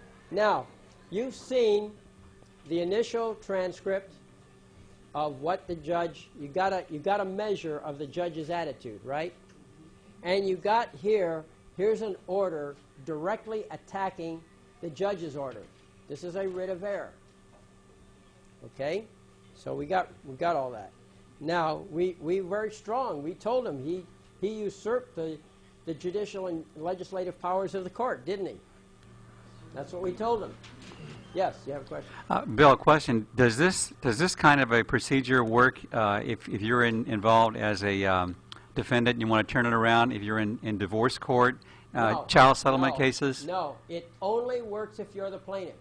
Well, I know that, but if you start off as defendant and you want to have a counterclaim, does it also work in divorce court? Yeah, if you're counterclaiming. Right, that's what I mean. Yeah, you're Okay. a plaintiff, aren't you? Yeah, Okay, well then it works. that's what I asked. Yeah, but understand what is the primary point in your counterclaim is you're challenging jurisdiction. They have to prove that they have the jurisdiction. Well, if it's a divorce court, I'll tell you frankly, it kind of sounds like they do. You know.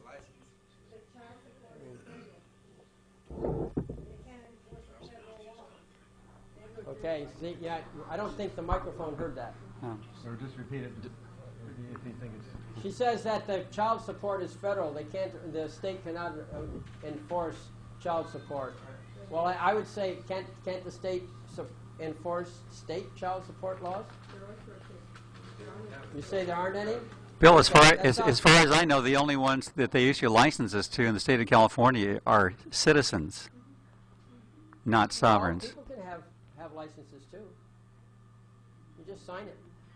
But I guess you could say you're a citizen of the United States or a citizen. Yeah. That's all they issued. You have to claim to be a citizen and resident before they'll issue your license. Yeah. Well, when you think about it, people don't need licenses. No, they're above the government. They're above government law. They're not above common law. If you have an accident or something, you're going to be responsible, right? If it's your fault. Failure to yield right away or something like that. There's common law rules of the road. So anyway, this here is the... hold on a second here.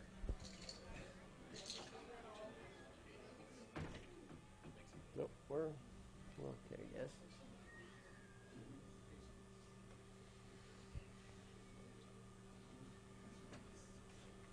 There we go. Okay, now let's go to transcript number 2. All right? Transcript number 2 is the transcript of what the judge said after he found out his order had been vacated. Okay? Now let me demonstrate to you what I think you think the judge did, how he reacted. It was something like this.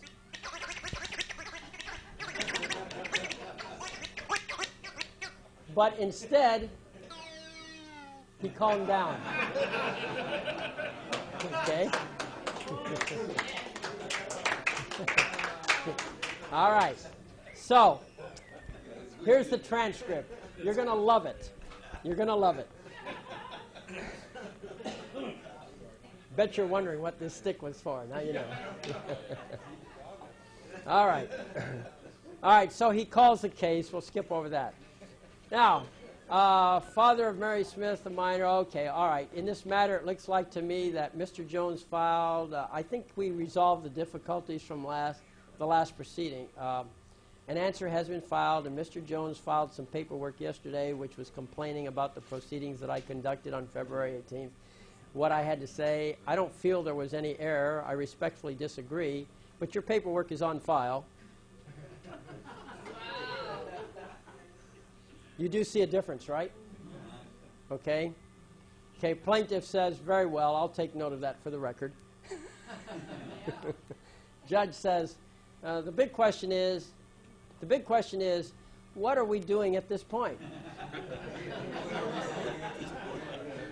I read in there at some point, are you asking, are you going to want to amend your complaint at some time?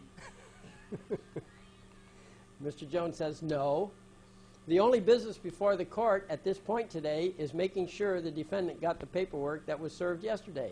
As far as barring that, there's no business before the court today. Judge says, well, there's business in the sense that we need to push the matter towards a trial or whatever's going to happen on it. That's why today is a case management. Now, you got to understand, in a case management, this is a California procedure. I don't know if they do it in other states. They probably do. But basically, what they like to do is they like to, every once in a while, have the judge look at the case and see how things are progressing. And if one party has a problem with another party, whether getting cooperation or whatever, the judge can then kind of step in and help fix things. But all a case management conference is a conference to manage the case. That's it. No decisions are made, only making little adjustments as necessary to smooth out the process. So that's what we have here as a case management conference. Still, this is an opportunity to find the plaintiff in contempt of court if he's wrong, right, in issuing those orders. Because, you know, it is kind of illegal to issue a bogus court order and pretend it's a real thing. It's, in fact, in California, it's a misdemeanor. Okay? So, see how the judge is reacting. Is this a bogus order or not that got issued, that writ of error? Okay, so he says, that's why today is a case management, says the judge. Plaintiff says, well, that's taken care of in my paperwork. It's addressed and we're to move forward. Judge says, you want a continuance? I saw a date of September in there. And he says, well, there's nothing I could add to the paperwork to make it any more clear. It's pretty much all there. Okay? Judge says, well, and plaintiff says, well, barring that, as I said, all the business before the court is completed as of now. The judge says, well, do you want this case, I assume, Mr. Jones, and we've talked previously, but I assume you want this case to go to trial at some point. Is that correct? Yeah, absolutely. Do you want me to set a trial at this time? You see what's happening? Is the magistrate realizes he's a magistrate. He can't make a decision. He can suggest, he can cajole, he can ask, but he can't do the order. Okay? And that's what you can see it in this conversation. Now, what's interesting is the attorney, the other attorney, doesn't have a clue. You know? Every attorney goes to school, he's taught the same thing. The judge is a 500-pound gorilla, and what do you give a 500-pound gorilla when he demands a banana? A banana and anything else he wants, right. That's what they're taught in law school. Well, he's not a 500-pound gorilla relative to the 800-pound sovereign gorilla. Okay? So, now, so do you want me to set a trial at this time? Jones says, no, I'm not asking for anything at this point in time. Well, the paperwork speaks for it. The paperwork itself is explanatory. Okay, self-explanatory. It says everything I need to say at this point in time. There's nothing that I could say to clarify it any more than what it is. There's nothing I have to add at this time, at this point in time. Now remember I told you earlier in the day that when you're in court, they do anything you want, you object. And we went through that scenario. You object. He says, why do you object? You say, that's not my wish. And then he says, if that's the best you can do, you're overruled. And you say, well, for the record, that's my objection. Okay? And so then he says, duly noted, and you move on to the next item of business. But if the judge asks you questions about your case, remember, you've done all the arguing in your paperwork. So don't fall into that trap of talking over it with the judge. What you tell the judge, it's all in the paperwork. Okay? And that's exactly what this guy did. Now, I want to tell you something. Behind the scenes, what happened here was that we prepared the paperwork and filed it in. Then the judge himself, he's asking these questions. But before we got into that courtroom, I had a meeting with the plaintiff. And I said to him, point blank, I said, why are you going to court? Okay? The plaintiff and I met in order to clarify his mind on the court procedures. Why are you going to court? What's the point you're going to make? You've got to do that. The night before you go to court, you must sit down with somebody and explain exactly why you're going to court. And the reason is because when you get into court, you're not going to think effectively on your feet. So you have to pre-channel your brain. And when you do that, you will say automatically the right things. And so you get into court, you talk about what's going on. You get with your friend, you talk about what's going on, what you're going to do, get a clear sense of what your goal is, what you're going to accomplish, and any deviation from that you're going to object to. Okay? And that's exactly what he did here. There was some little discussion, okay? But when it came down to it, what do you want? It's in the paperwork. Okay? I'm not going to discuss it. Okay. Self-explanatory. It says everything I needed to say at this point in time. There's nothing that I could say to clarify it any more than what it is. There's nothing I have to add at this point in time. Judge says, okay. And Jones says, and that's where, and they're kind of over-talking each other. He says, but Jones says, and that's where at this point in time we're done. And the judge says, and you're done? Okay. Yeah. Judge says, you want a case management conference scheduled for May 7th? Will be reset to a date determined by the clerk no later than September 6th, unless for good cause. So I'll give you another case management conference date. So the attorney says, is there some reason for that? The judge says, well, it's all explained in his paperwork.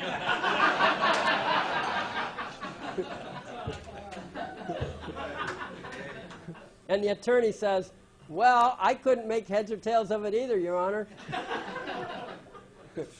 The judge says, well, I've talked to Mr. Jones before, and I told Mr. Jones that we have rules that well, let me explain it this way. Nobody is forcing Mr. Jones to be here. He has voluntarily chosen this forum to litigate or bring his dispute for resolution to the courts of the state of California. He is not a defendant. Nobody is trying to take property from him. He's not charged with a criminal defense.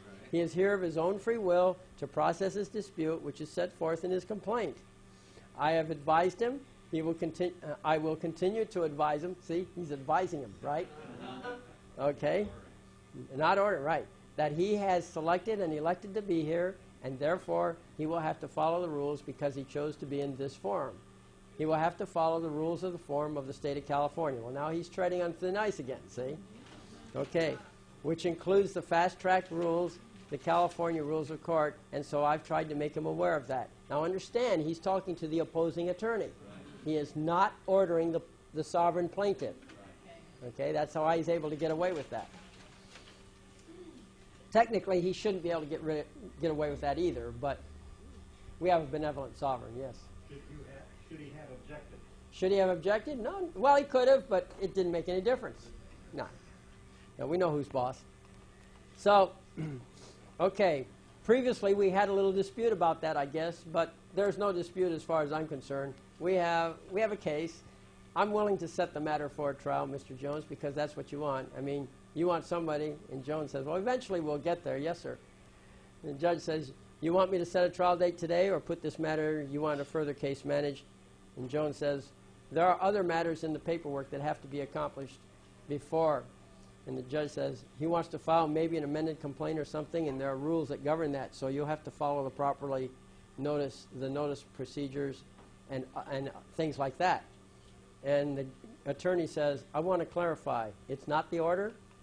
And the judge says, no, you know, and I'm going to allow him to do this, and I'm going to, you know, if he wants, you know, we had a dispute about the tape recording. If you properly come to me under Rule 980 of the California Rules of Court, and there's a procedure set forth in there that you can request to do that, but, and Joan says, well, I was under, at that point in time, I was under previous interpretation of that rule. However, and the judge says, I'll direct you to that, and if there's a problem, I don't want to have, you know, I just want you to know that where I'm coming from.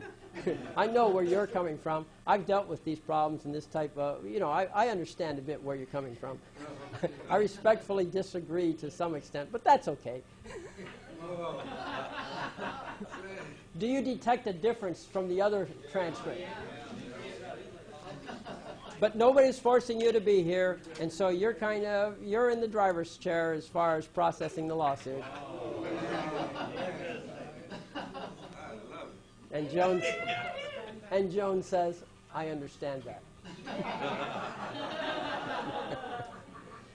The judge says, do you want to come back for further case management? How about on a Friday in August or any day of the week in August?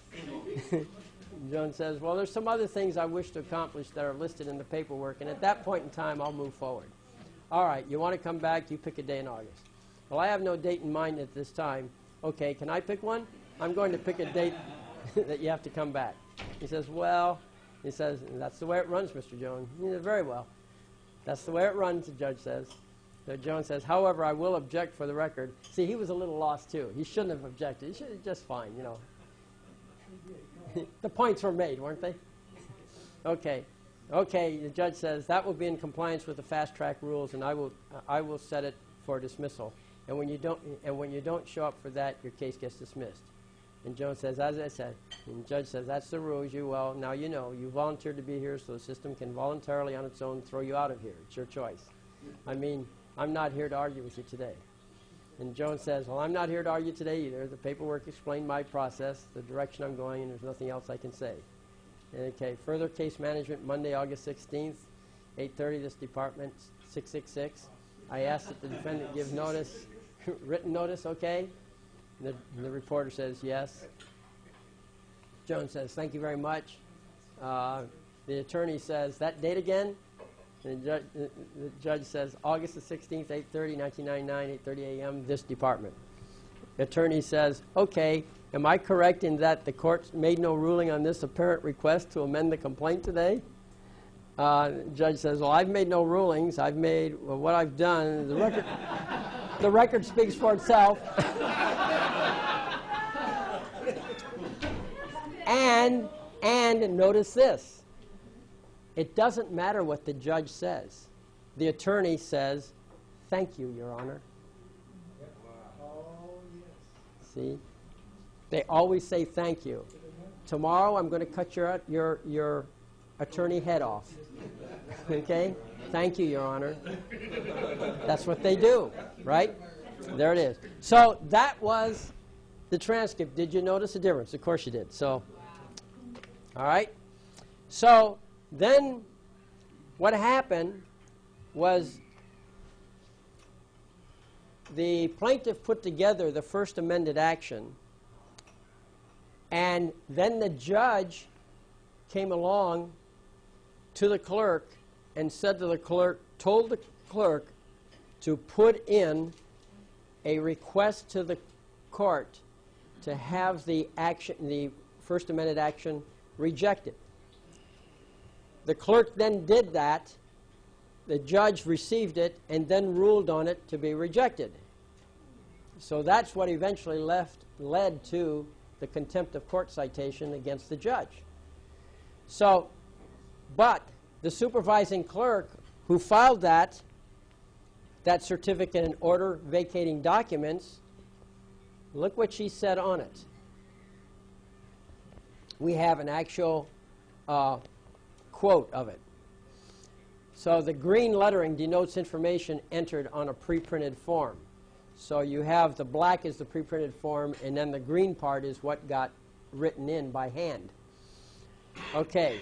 I, the county clerk and ex officio clerk of the Superior Court of the State of California for the County of Calamity, do hereby certify that the first amended action of trespass and trespass on the case, which was filed on demand, was filed in the above entitled action on June 7, 1999, that the documents was or were filed in error, as the court directed said clerk to reject the above document, as there is no leave of court or stipulation from the other party to file a first amended complaint. See, she says it right there. The court directed her to do this. That was a smart clerk. She kept her, it was a CYA. Then the judge came along, pursuant to the certificate of the clerk in good cause appearing, is hereby ordered that the first amended action of trespass and trespass on the case be hereby vacated. So she was ordered to put this in, she put it in, and then the judge ordered it thrown back out. Well, he obviously forgot his lessons. So, what we did, transcript number 3. Now, you have to understand that we couldn't read the signature. So we didn't know exactly who signed it. Of course, we had a pretty good idea, but still, we didn't have that positive, total 100% proof. So what we did, transcript number 3, a hearing was held. Let's see, there were certain admissions. We'll go to transcript 3. Here's the Superior Court again. Jones versus Smith. Good morning, all this stuff. Low shark net for the defendant. That was an attorney. Okay? Okay, so they respond, they call a counter. Okay. So the judge says, all right, this is here on, I don't know what this is. I just don't accept paperwork, Mr. Jones. And Jones says, well, it's pertinent, Your Honor, in a future issue. Okay, it'll be placed in the file. Did you get a copy of it? I think what he did is he actually manually gave the judge some paperwork relating to this contempt. But anyway, did you get a copy of it? Mr. Jones says, not yet, sir. I'm a little confused myself who's who, what's doing. But anyway, he says, you're required to serve him before I can accept it. We have it right here. It can be served right now, he says. Well, serve him with it. Thank you. Now we'll place it in the file. Okay, so Jones handed it over to the attorney. All right. Judge says, okay, what do you want to do today? Do you want to set a trial date? Jones, not at this point in time. There are some administrative procedural issues that have arisen that I need to do before proceeding. I'll do forthcoming. However, there are a couple of questions I'd like to ask. Judge says, well, let me remind you again, I can't give you legal advice. I indicated that the last several occasions that some of the questions I may be able to answer, some I can't. Okay, very well. Could you give me your full name, Your Honor? My full name? Yes, please. You can look it up. Roy Stephen Legume, or Legume. Roy Stephen Legume. Does everybody know what a legume is? A vegetable. Yes, what kind of vegetable? A bean. Roy Bean.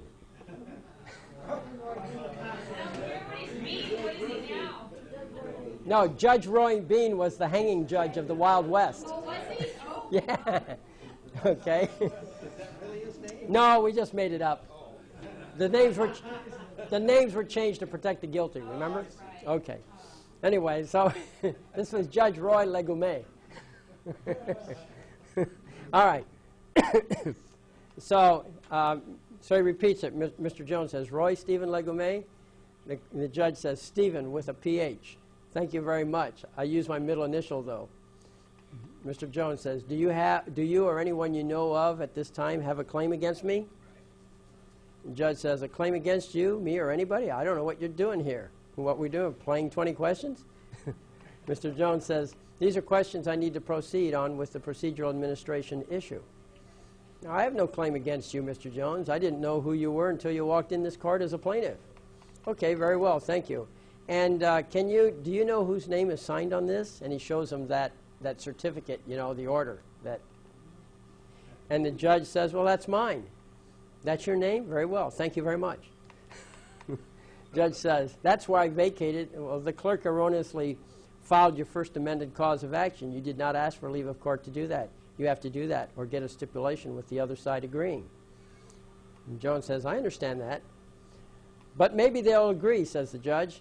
But I vacated the order because the clerk erroneously did that. Mr. Jones says, yes, for the record, I wish to enter an objection. That's all I have to handle at this time other than setting a new trial conference, trial readiness conference day. Judge says, when would you like to do that, sir? 60 days would be fine with me. And the judge says, well, let me hear from the other side. And the attorney says, well, as far as we're concerned, we have a motion pending to compel a deposition on the 30th. After the deposition, we're ready to go with trial or arbitration as the court sees fit. Now, by the way, speaking of depositions, whenever you do a common law lawsuit, you've got to provide all the evidence up front. Okay? All the paperwork, all the medical paperwork, whatever it is, if you have evidence, you provide it right up front. That gets served right with your lawsuit. When you have a common law lawsuit, there is no such thing as discovery. Why? Because there's nothing to discover. You've served it all. You can tell them to go fly a kite. The only remedy that a defendant has, if you refuse to provide the evidence, the only remedy he has is to make a motion in limine asking the court to block out all the evidence, not all the evidence, to block out the evidence that has not been presented, to avoid trial by surprise. So that's his only remedy. Well, in a common law suit, you've provided all the evidence. You don't care if they block everything afterwards. There's nothing more to present. Okay? They don't understand that. And they go through all sorts of gyrations because you won't cooperate. Which is fine. Runs up their costs. Okay? Remember, lawsuits, as I said, it's civilized warfare. I've said it's psychological warfare. It's also a war of attrition. Run their costs up. The higher, the better. Okay? At some point, they're going to decide maybe it's not worth it. Maybe they ought to settle with you. Okay. So continue on. As far as we're concerned, says the attorney, we have a motion pending to compel deposition on the 30th. After the deposition, we're ready to go with trial or arbitration as the court sees fit. The judge says, well, Mr. Jones wants another case management conference, and maybe the other side will agree you can file your first amended complaint. Mr. Jones says, sorry, could you speak up a little bit? Sure, I said Mr. Jones wants a continuance of the case management conference, and so I'm going to do that because he may want to file a motion to file his first amended cause of action, or he may want to see if you'll agree that he can file it. I don't know, but that's the way these things are done. If you want to do that, I don't know if you still want to do that. But there are some other matters apparently relating to the depositions and stuff, so I don't know what that's all about. But Judge Simmons will be hearing it. And yeah, that had to do with deposition stuff, so that was a separate thing, which I did not include in the file. But, okay. Anyway, the rest of it is kind of normal stuff. I mean, the judge basically is getting back to thinking he's in charge. So let's see. We'll go down a ways here. They settle, they get a new date, new hearing date, and so forth. So the whole purpose, what was the goal? It's getting warm. I guess the whole goal of today's hearing from the plaintiff's point of view was to get absolute proof who signed that order. Okay? And we got the admission, right? Okay. Now we go to the next thing, which is the order sealing of papers. Now we had this little problem. We did not want the opposition to see all of our strategy. We didn't really want them to fully appreciate the strength of the sovereign. And we had a little problem with the judge. Well, now, the judge is not a defendant. He's not a party to the action. He's kind of offline. So we invoked, by sovereign prerogative, we invoked one of the code's provisions that says that all meetings must be public except meetings that deal with health issues, you know, personal health of people. Your medical records are private. And the other thing is personnel issues. In other words, when there's a meeting to decide how to discipline a public employee by a public supervisor, that meeting is private. That can be private. They're permitted to have those private meetings. So what we did is we took the position that the judge is a public employee and we have a disciplinary problem. And because of that, we could operate on this issue in secret. And so we put in an order sealing the papers. See? All right, now what we did was the top sheet contained only the who versus who information, the normal caption. There was no text on the first page. We took the remainder of the case and a copy of the first page and put it inside an envelope, and we put the first page outside the envelope and filed it that way. Okay? So it was sealed. Okay, so here's the order sealing the papers. Are you starting to catch on to the flexibility of the sovereign? Okay, this is really I mean, this is fun stuff to read through in certain ways, but what I really want you to get out of it is that you are boss. Now, you've got to put on a good image. You want to follow procedures, but you don't want these guys to get away with stuff either. And so you want to be able to adjust to the situation as it calls for. All right, here's the order sealing papers. You can see what it looked like there. The court comes now to find that the matter before it is a personnel matter requiring the court's protection of the privacy of the persons herein named.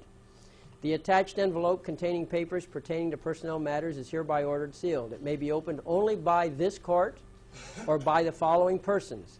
I hold a filings, that's the clerk, Roy Legume, that was the judge, or William Jones, that's the plaintiff.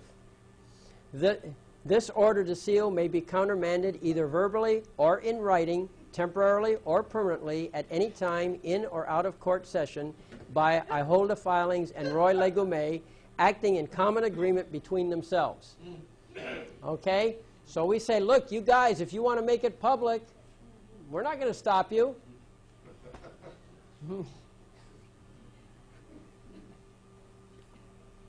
I agree. And so, what's in the envelope? Well, a notice of motion, a motion for contempt, affidavit of William Jones, and affidavit of a witness. We had his actual name, of course. A copy of the caption page of each paper must be attached to the outside of the envelope. Okay? The court. Witness the seal of the court, this 27th day of September, signed by William Jones, private attorney. This time we used English instead of Latin. Instead of attornatus privatus, we said private attorney. Means the same thing. And we put the seal on it over on the right-hand side. A gold seal, because it's an order. All right, so that... I don't know. I don't know. It doesn't matter. Who's it? Let me ask you this. Who's the sovereign? Who sets the rules? Who decides which side of the page is the best part? Yeah. That's right. Okay. So we had a notice of a motion for contempt, confidential personnel matter. Okay? And that's what we called it. So here's the cover page. We said notice of motion for contempt, confidential personnel matter. To all interested parties, please take notice, and so on and so on. We say where, Department 666 of the above entitled court located at 1313 Bastille Street, Megalopolis, California. Okay, so on. It was actually in San Bernardino at their main courthouse. All right, then we have the motion for contempt. Now, contempts operate a little differently. what you do is you have an affidavit which says, here's what happened, and then you ask the court for contempt. And if they don't answer the affidavit, it's presumed true, right? Okay, so that's basically what that's about when you make that motion. All right, and so we made a motion. There it is. Comes now William Jones and moves the above entitled court. And then we space down, and the remainder of the page is filled in order to force information on the next page. Why? Because this cover sheet goes on the outside of the envelope.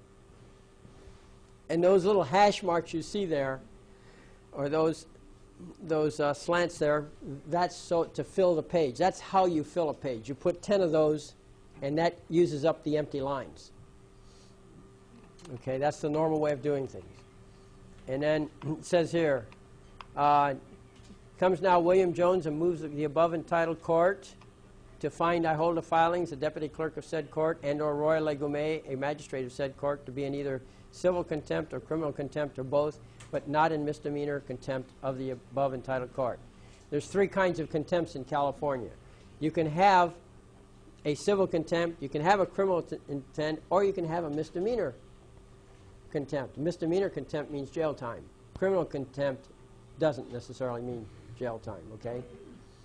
So you have 3. So what you got to do is basically you've got to make your accusation with the affidavit, and you make the motion, and we explain it's a personnel matter. When you can go on the website 1215.org, and this case is on there, so you don't have to wait if you want to read the details. So I'm going to skip over these details, okay? And then you have the affidavit of the witness saying exactly what happened. All right, then we had the contempt hearing. And we scheduled the contempt hearing for the same date that we had some other hearing with this judge. So he's being judged, he's on trial for contempt, and he's sitting on the bench because he's not the tribunal. See, I don't care if we have a good judge or bad judge, frankly, because any order he issues, I'm going to vacate. Okay. Transcript number 4. This is the contempt hearing. Let's see, I guess we'll get down here. Okay. Okay, Mr. Jones there, fine. Judge says, I don't see the other side, I guess. For this side, this issue doesn't concern the other side. Well, everything on a case concerns the other side. Jones says, okay. And the judge says, and they should have been noticed, really, but that's okay. What other hearings? This is on your motion to have, I guess, myself and I hold the filings. Who is one of the supervising clerks to be held in contempt? That's correct. And the court read, you're the moving party, moving papers and your statements, and I have all these documents in the file, and I did some research on this yesterday. Do you have anything you wish to add, Mr. Jones? That's a trap. Okay? That sucks you in. Mr. Jones said, the only question I have at this point in time concerns Ms. Filing's certified document where she states that she was directed to do what she did. My question would be, who is the entity that ordered her to do so? Earlier we got that he had signed it, right, but we don't know who talked to her and told her to put it in the first place. So my question would be, who is the entity that ordered her to do so? I do not know who that would be at this time. Well, if you looked in the file, there's a certificate in order of vacating documents which says filed June the 9th that I signed on June the 9th that bears my signature, and it's in the file too, okay? And Mr. Jones says, well, you're the entity who directed her to do what she did? See, he tried to dodge around it. He stayed on point. Why did he stay on point? Because before he went into that courtroom, we reviewed exactly what he was there for. That's what helps you to stay on point. Okay.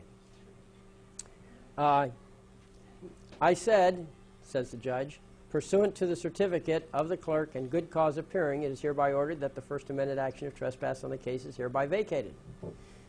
Jones says, okay, I understand that aspect of the certification, but she states that she was directed to do so. Uh-huh, says the judge. And Jones says, well, I wish to know the entity that directed her to do that. I did. I just said I did. The California Superior Court did. State of California. Jones says, well, that's the only point I need to clarify at this point in time. in and for the County of Calamity. The Superior Court, by myself, in and for the County of Calamity. It's right in the file. Jones says, well, I didn't see that the way it read. That's my inquiry. Anything you wish to add, says the judge? No. If anybody else has anything to say in the matter. The judge says, well, I do in terms of ruling. Well, okay. California, says the judge, and I've spoken to you before about, we may have a difference of legal opinion here, but I've spoken to you before about the fact that you brought the lawsuit in the state of California Superior Court, and that you would therefore, because nobody is compelling you to utilize our facilities, but you have chosen to file the lawsuit against the people who you had a traffic accident, allegedly had a traffic accident with some time ago. And, okay, now, anyway, he says, Jones says, excuse me, would you speak up a little bit? Yes. I hope, by the way, that's a technique, psychologically, to gain control over the other person. Okay? It's subtle, but it is a technique. Okay. Okay. Judge says, yes, I hope you don't have a tape recording going again, Mr. Jones. No, I haven't. And judge said, well, I don't care. You have to ask. No, I'm asking because I cannot hear you. If you do, I'll consider your question. I don't care, frankly, but you have to ask. And the rules of the court, and I told you before, and that's what I'm trying to inform you of now. You've chosen this as your forum to bring the business dispute into. And when your lawsuit, your litigating is in the Superior Court, I notified you previously that I'm obligated because of my position, because you brought the lawsuit utilizing the Superior Court of the State of California, and nobody is compelling you to use this forum. I'm telling you that. And I've told you previously that the rules have to be followed as established by the California Judicial Council and the California State Legislature. When they adopted the California Code of Civil Procedure and those rules that govern our proceedings in the trial court, California Code of Civil Procedure, Section 1209, that's 1209, provides a list of acts or admissions which constitute contempt. Section 1209 in no manner allows for a court to hold itself in contempt on the motion of a party to a case being heard by the court. Now, he's right. A court cannot hold itself in contempt. But the judge is not the court, is he? See? But you see how he's trying to slide out of this one. Another thing I want you to notice. We must have something here, because why is he spending all this time discussing this? If he were really in charge, he would have just thrown us out. Right? So that's just another little aspect of it. Okay. So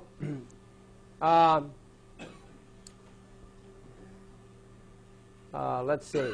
Additionally, you have failed to claim that the clerk or holder of filings committed any of the acts or admissions that constitute contempt under Section 1209 of the California Code of Civil Procedure.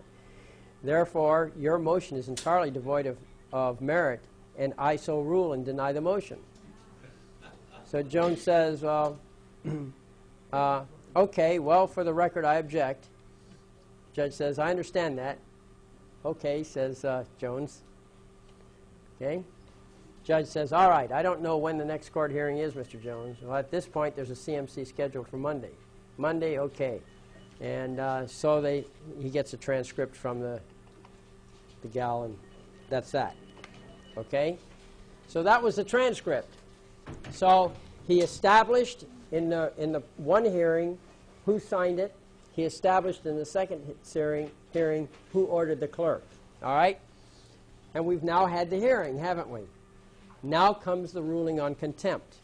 Now it took us, see, from October 14th to February 2nd. So you can bet we researched this. We covered a lot of territory. And here's the ruling. You're going to get a laugh out of this one. You'll see. All right. Here it is. I think this will help me a little. Okay. All right.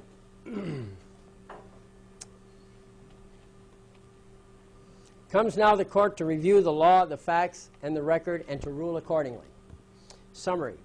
Oliver Wendell Holmes once wrote, I long have said there is no such thing as a hard case. I am frightened weakly, but always when you walk up to the lion and lay hold the hide comes off, and the same old donkey of a question of law is underneath.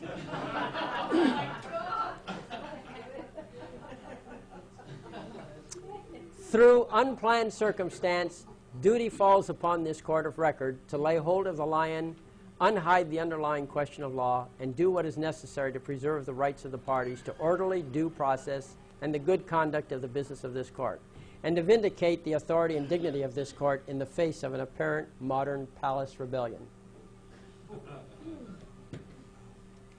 You know, it's fun to write some of this stuff. The question before this court is whether acts of the accused persons are contempts of the authority of this court. According to the moving party's affidavit, the accused understood, or should have understood, that the court expected that the plaintiff would file a First Amendment action. According to the moving party's affidavit, the day following the filing of the First Amendment action, the accused conspired to remove the paper, and did remove the paper, from the official court records. The moving party requests that this court invoke its contempt powers to preserve the rights of the parties to orderly due process and the good conduct of the business of this court, and to vindicate the authority and dignity of this court. Remember, that's what contempt is all about. Dignity and authority of the court. No objection as to the sufficiency of the affidavit was presented to this court during the fact-finding phase of the trial. During the conclusionary phase, the magistrate did opine his own personal view. However, an objection was raised, and the objection was not overruled, but sustained by implication. Okay? He objected, didn't he? The plaintiff objected to the court's ruling, the judge's ruling, but the judge never came out and said, "You're overruled." Okay? He just said, "I understand that." Remember that? He said, "I understand that." So he did not contradict the plaintiff. Remember, in the backyard, the last kid who speaks wins. Okay? So the last significant thing said was that he objected, and the judge concurred. The judge said, "I understand that." Okay. So there was no objection to the sufficiency. And of course, you see all these links here. These are footnotes that were on the actual paper. Okay, where we cite certain, transcripts and that sort of thing. Okay, so sealing. Although the contempt hearing is held in open court, the papers of this personnel matter are ordered sealed to protect the privacy of the subject persons. The ruling may be either verbally or in writing ordered unsealed any time in or out of court session by Roy Legomé, William Jones, or any court of record. On October 14, 1999, the motion for contempt presented by William Jones came before the above entitled court of record. Present were Roy Legomé as respondent and William Jones as moving party. Roy Legomé also presided as magistrate. I hold the filings did not appear, although she had been served notice. The following is organized into 4 sections: judicial cognizance, findings of fact, discussion and conclusions of law, impeachment and penalty. Now, the judicial cognizance is different from judicial notice, remember? Judicial notice, you take facts into account, you kind of work it into the judgment. Some apply, some doesn't. That's what you consider. Judicial cognizance, it's obligatory. It must be part of the decision. The decision must be in conformance with whatever you're taking judicial cognizance of.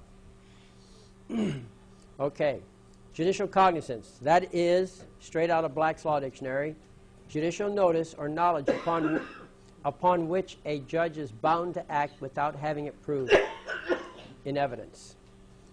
It is the public policy of the state that public agencies exist and so forth as the people do not yield their sovereignty. That's that, okay? And so there's that. Laws are organic, ordinary, either written or unwritten. A written law is that which is promulgated in writing and of which a record is in existence. The organic law, let's see. Any judicial record may be impeached by evidence of a want of jurisdiction of the court or judicial officer, of collusion between the parties, or fraud in the party offering the record in respect to the proceedings. Does that apply to this? Sure does. Then we go into sovereignty, what the meaning of sovereignty is. The people of this state have rights by their own prerogative. Declaration of rights may not be construed to impair or deny others retained by the people, so forth. So we're backing this up. And this whole section is on the law on the various rules, laws, definition of court of record. We build the whole picture. This contempt ruling in your cases, when you put together your cases, is a tremendous resource where you're trying to lock down your sovereignty. It's all right here. This is as complete as you could get. Okay? So I suggest that you really study this particular section. Okay? It's called Judicial Cognizance, Section 1 here. So we went over a lot of that stuff, so I'm going to skip over that and just go down to the further down. We do get into contempt. I think it's important that you see 1209 contempt, right? Now he said that a court cannot find itself in contempt. Now obviously he's trying to slide under the protection of that claim. But here's what the actual code says. California Code, and which we decree to be, right? Judicial cognizance. So we're saying this is the law of the case, basically. And look at Section 3 of that code, 1209. Misbehavior in office or other willful neglect or violation of duty by an attorney, counsel, clerk, sheriff, coroner, or other person appointed or elected to perform a judicial or ministerial service. They wouldn't come out and say judge, would they? Right. So you see, it's right there. I'll tell you, when I read these codes, there's a marvelous consistency among them. Somebody's got brains. Somebody understands this stuff. You can see it in how these codes fit together. So one of the things I knew about the creation of these codes is that the legislature passes this information over to the law review or the legislative review department. And there they're loaded up with attorneys, and they review these things for consistency and so forth. So as I studied it, I homed in on the idea that there were three groups of people who really understood this sovereignty thing. And they were the legislative committee that reviewed the creation of these things, not necessarily the other committees that are creating them, okay, but the legislative committee. The other was the judges of the Supreme Court and the appellate courts, and the third was accidentally people like you and me, okay? That's what I kind of figured out. So one day I was sent on a mission up to Sacramento to do some legal research. And I said, heck, while I'm there, I'm going to stop in on the legislature and talk to some of these guys in the legislative committee. Okay? So I went in there in the law review committee. I went in there, and I happened to be lucky, and I got a hold of one of the supervisors there. So I managed to capture 5 minutes of her time. She was very, very polite, very nice lady, and she was an attorney, and she was a supervising attorney. So I sat down, and I started asking her some of these pointed questions. Well, in about 10 seconds, I figured out I had reached a well of ignorance. Okay? This lady didn't have a clue. So that immediately changed my approach. I thought, you know, here I was hoping to really kind of pick some brains, and there was nothing there. Okay? And so obviously I changed my whole direction. So I said, well, explain this process to me. What happens? You know, you get a law that's proposed, and it comes over into your committee. What happens then? How do you consider it? I didn't tell her the part how I noticed this consistency and how they, you know, seemed to understand that. I knew I was lost on that point. But what happens? And she says, oh, he says, well, what we do is we have a meeting with the Supreme Court, and they review it, and they look at it and give us suggestions. So that narrowed it down to one group up there. Only the Supreme Court justices really understand this whole thing. The attorneys, with their defective schooling, don't. And they're hired into the legislature, but it's the judges that are keeping this system straight. And they're doing an excellent job, I think. I mean, they can't control all the bad laws that come through, but they can certainly control through suggestion, and it's a powerful suggestion, the inconsistency, okay? And they do a good job of that. And so here it is. Here's an example of one of those keeping it straight. They wanted to protect the judges, but they didn't really want to let them off the hook. Okay? They did not want to destroy the other system. We are the other system. And so what they did is, rather than say a judge outright, they just said, or other person appointed or elected to perform a judicial or ministerial service. Well, the average guy reading this would, it gets heavy reading to read this stuff, and you could miss it easily. Okay, so skipping down past that, there's other codes here and so forth. All right, now we had a finding of fact. The court finds the following facts to be certain. Plaintiff had leave of court to file a First Amendment action. Failure to file a First Amendment action by a date certain would result in forfeiture of plaintiff's right of recovery with prejudice. Remember, there was an order. He had to file his First Amendment action by a certain date or forget it. Well, that's what this is. We find that this is true. The magistrate and parties were duly notified of plaintiff's leave of court and were given 33 days in which to show cause why the order should not take effect or should be modified. The magistrate and the parties remained silent. By their lack of action and lack of objection, they tacitly agreed with the order. A First Amendment action was filed in the court on June 7th. The deputy clerk of this court, by her own certified admission, see it's certified. Certified records, you know how it is that you get, if there's something, you have to have an affidavit. But the government does not produce affidavits. They produce certified somethings, whatever it is. That's the governmental equivalent of an affidavit. So, anyway, we have on this government document her admission. The deputy clerk of this court, by her own certified admission, did not collude with the magistrate. However, she did accept, via undue influence, the magistrate's unauthorized redirection of her duties, which resulted in the vacating of the plaintiff's First Amendment action. Now, here's something else I want to point out.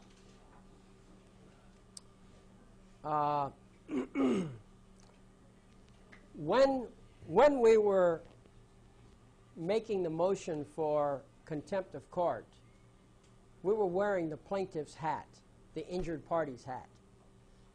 So we went hell-bent for leather, right? We're out to slash anybody. They're guilty. They did this, blah, blah, blah, blah, okay? Because when you are the plaintiff, even though you're trying to be fair, you are an accuser, you're in an accusatory mode, and you do make some very strong statements against the opposition. That's to be expected, right? Okay, but this is different. This is now, he took his plaintiff's hat off, and he put on his tribunal hat. And you're writing this, and now you have to go down the center of the road. And so we're looking at this, and we're saying, well, the clerk wasn't really that bad. What really happened was, no, she didn't collude. What happened was she got ordered, and this type of thing. So this is writing, the style of writing here is now toward the center. That's what I want you to notice, okay? That is to say, her will was overpowered, and she was induced to do an act which she would not do if left to act freely. She was deprived of free agency so that her will was replaced by the will of the magistrate. Specifically, she says that the court directed said clerk to reject the above document. And because of that, quote, the said clerk petitions this court that a order be made vacating, which in turn leads to the order that, quote, pursuant to the certificate of the clerk in good cause appearing, it is hereby ordered that the First Amendment action of trespass and trespass on the case is hereby vacated, end quote. Removing the clerk from this anomaly of logic, we are asked to believe that because the court directed the rejecting of the document, the court then ordered the document vacated. Because this court did not direct the clerk to reject the document, right? It wasn't this court. It was a judge doing something. Okay? So we never lose sight of the fact who's the court and who's the judge and so forth. And because there was no notice and no hearing on the matter, this is an attempt to commit a fraud upon the court under color of law. Okay? The magistrate of this court, by his own admission, directed the clerk to reject the First Amendment complaint. And you see these like Note 12 and Note 13. We're citing back to We're citing back to that transcript or whatever. Okay? Then the clerk submitted her certificate. The magistrate, by his own admission, without the benefit of notice to the parties or open court or hearing, signed the order under color of law vacating a First Amendment action previously authorized by order of this court. Though also by his own admission, he has no claim against the plaintiff and knows of no one who does have a relevant claim against the plaintiff. Remember when we asked that question back there? Yeah. Do you have a claim against me? That's another important point. Sometimes you just say, do you have a claim against me? He says, no, you can hold it against him later. The magistrate is a person appointed or elected to perform ministerial service in a court of record, because all judicial functions in a court of record are reserved to the tribunal, which must be independent of the magistrate. The magistrate of this court has usurped, that means grab control of, right? Has usurped the independent powers of the tribunal of this court of record by making discretionary judgments which are reserved to and should have been made by the tribunal independently of the person of the magistrate designated generally to hold it. And we have another note referring to the definition of a court of record. The magistrate of this court, by his own admission, antecedent to any hearing by the court or notice to any of the parties under color of law, usurped the authority of the court and directed the clerk of the court to reject the first amended action. The magistrate of this court, by the way, I want you to also notice in this style, you notice that we get a little bit repetitive. You should avoid, to some degree, pronouns, because pronouns tend to lose the meaning. So instead of using the pronoun, we use the actual name, or instead of referring to some action, we repeat the action. This pounds in the idea. That's what that's all about. We're pounding in, this is what happened, over and over again. So that's the reason for that style. Hopefully you're learning a little bit about how to write in this. Okay. So, discussion and conclusions of law. I think we're approaching the big laugh here.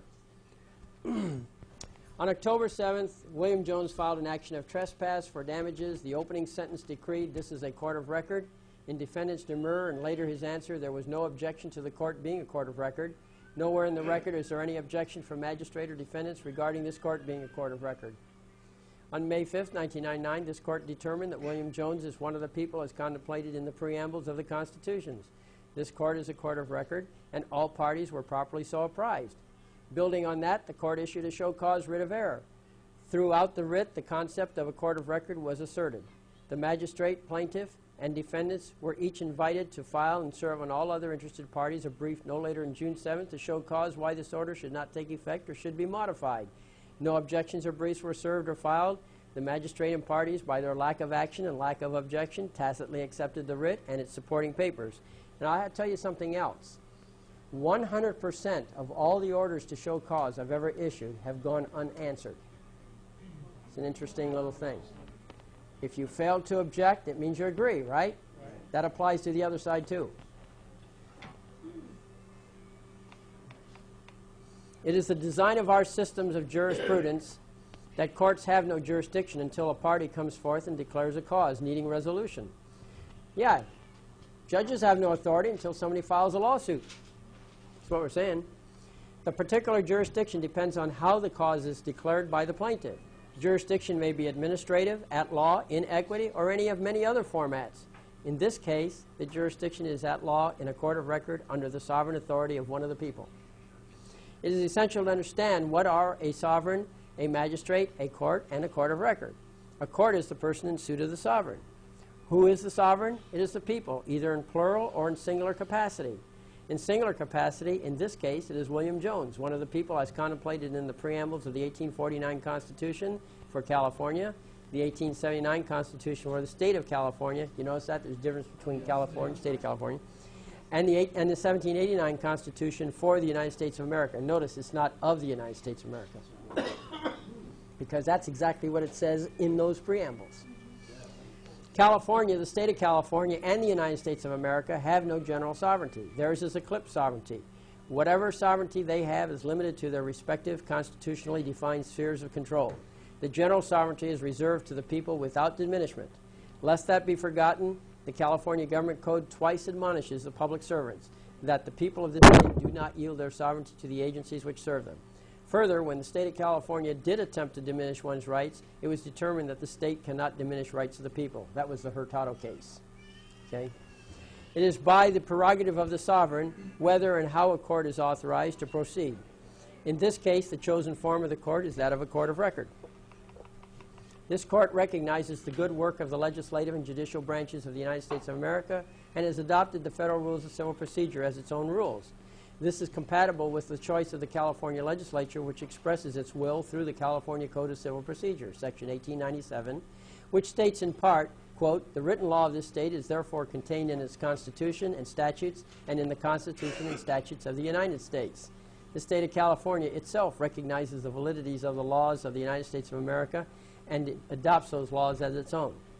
A qualifying feature of a court of record is that the tribunal is independent of the magistrate appointed to conduct the proceedings. The magistrate is a person appointed or elected to perform ministerial service in a court of record.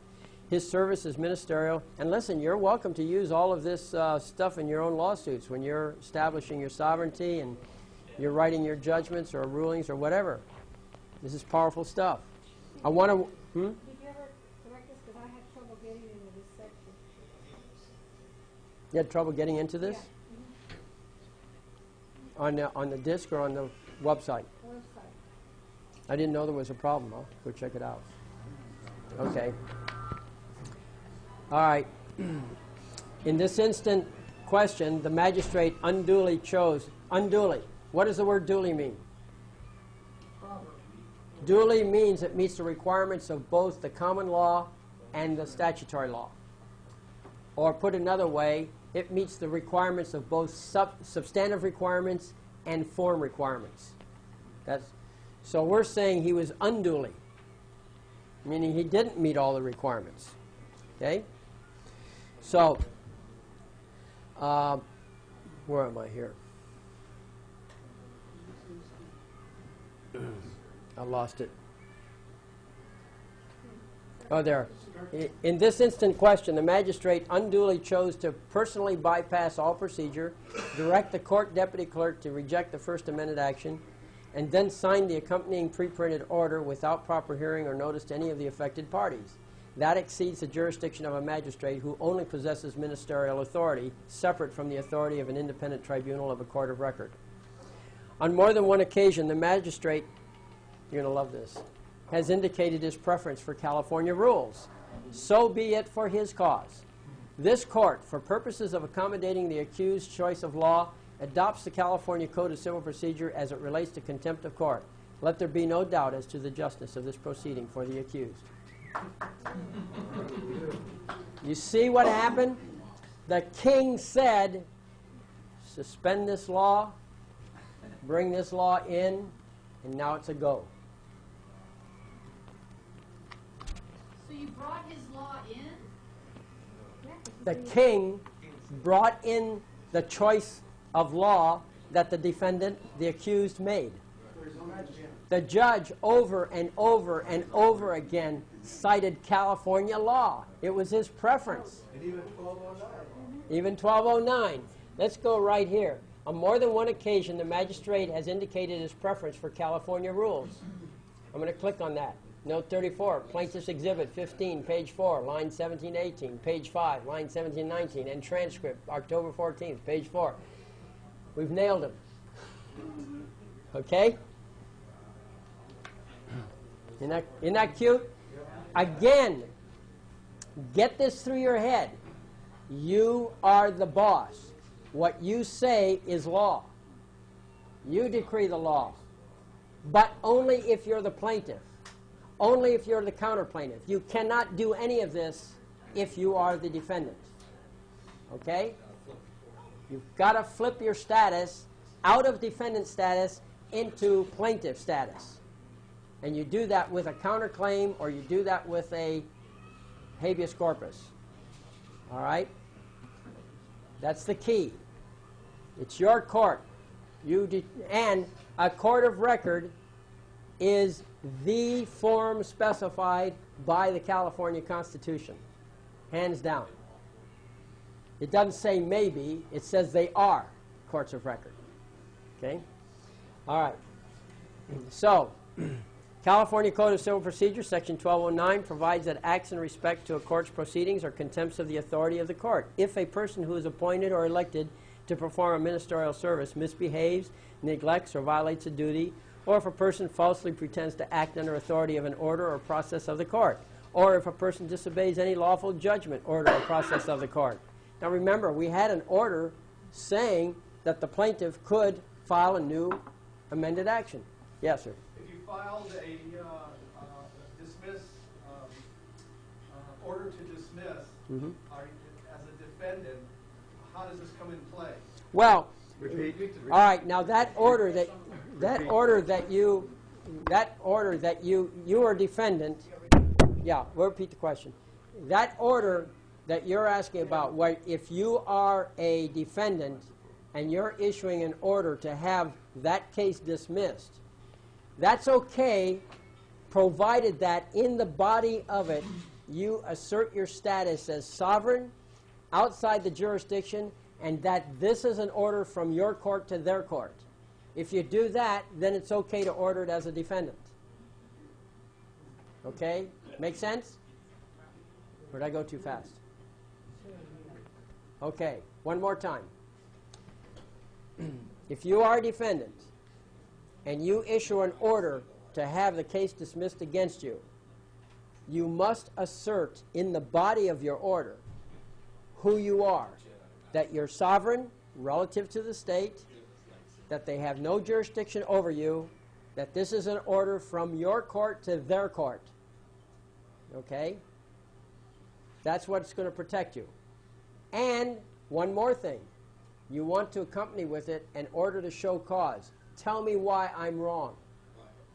And if they fail to answer that order to show cause, it means you're right.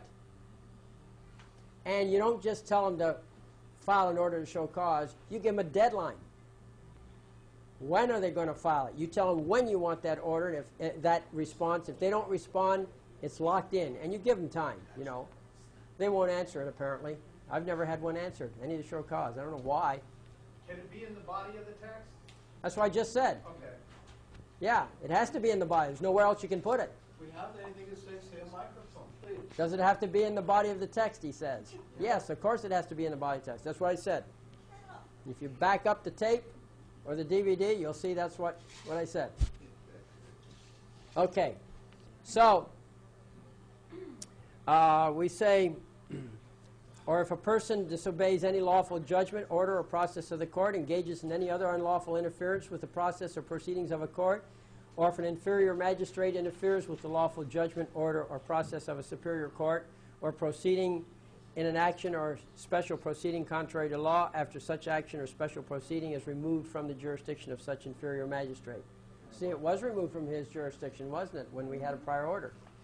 So that magistrate was kind of in the wrong position. As the magistrate pointed out, CCP section 1209 in no manner allows for a court to hold itself in contempt. That is true. But that is not the issue before this court. The issue is whether or not the accused persons are to be held in contempt. The magistrate holds only ministerial authority. He holds no tribunal authority and cannot in any way substitute himself as the total equivalent of the court to thus exempt himself from jurisdiction. CCP 1209 provides that contempt may be applied to misbehavior in office or other willful neglect or violation of duty by an attorney, counsel, clerk, sheriff, coroner, or other person appointed or elected to perform a judicial or ministerial service.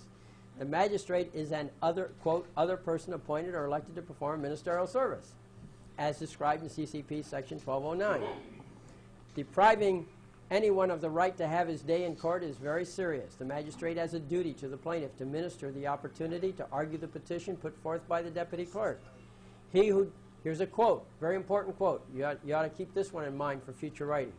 He who decides a case with the other side unheard, though he decide justly, is himself unjust. Okay? And who said that?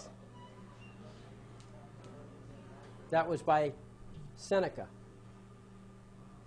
an ancient authority. I think, wasn't he one of the heads of Greece, of Athens? Philosopher, highly respected. So, anybody? So, he is himself unjust. To summarily remove a First Amendment action that has been previously sanctioned by the court constitutes a direct challenge to the court's authority, especially when the magistrate's judicial jurisdiction is estopped and he tacitly declines a fair opportunity to show cause why he should not be subject to estoppel. California Code of Civil Procedure provides that when the contempt is not committed in the immediate view and presence of the court or of the judge at chambers, an affidavit shall be presented to the court or judge of the facts constituting the contempt. In this instance, an affidavit of the facts constituting the contempt was presented to this court and not to a judge. Notice that, by the way, this is a quote out of the code, okay, that the affidavit has to be presented. An affidavit shall be presented. Notice what it says, to the court or judge. Okay? See, they recognize what a court is and what a judge is. They're two different animals. Okay? Again, what's a court? The person and suit of the sovereign. Who's the sovereign? That's right, you are. Okay, so in this instance, an affidavit was presented. Okay. There was no opposing affidavit. California Code of Civil Procedure 1211.5 provides, if no objection is made to the sufficiency of such affidavit or statement during the hearing on the charges contained therein, jurisdiction of the subject matter shall not depend on the averments of each affidavit or statement, but may be established by the facts found by the trial court to have been proved at such hearing. Okay?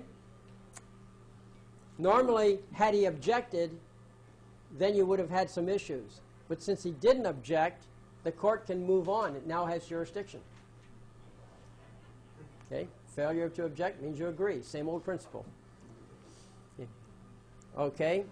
Impeachment and penalty. The court, having reviewed the facts in the record, finds that I hold the filings as a judge not guilty of contempt of this court, and Roy Legomé as a judge guilty of contempt of this court. And Roy Legomé shall pay a fine of $1 within 60 days of entry of this ruling. If the fine is not timely paid, or if this court in the future should otherwise see the need, this court shall forward appropriate notice and a copy of all transcripts and papers in this matter to the California Council on Judicial Performance. And attorney's fees and costs awarded to William Jones, none asked and none awarded.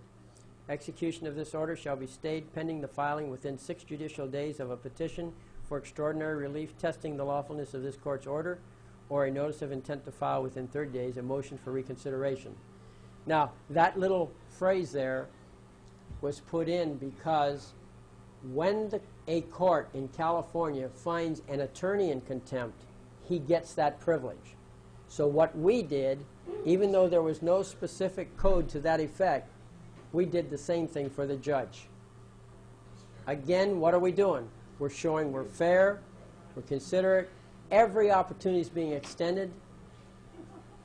He never did it. Okay? Witness. No. No. What happened was he was pulled off of our case by the presiding judge.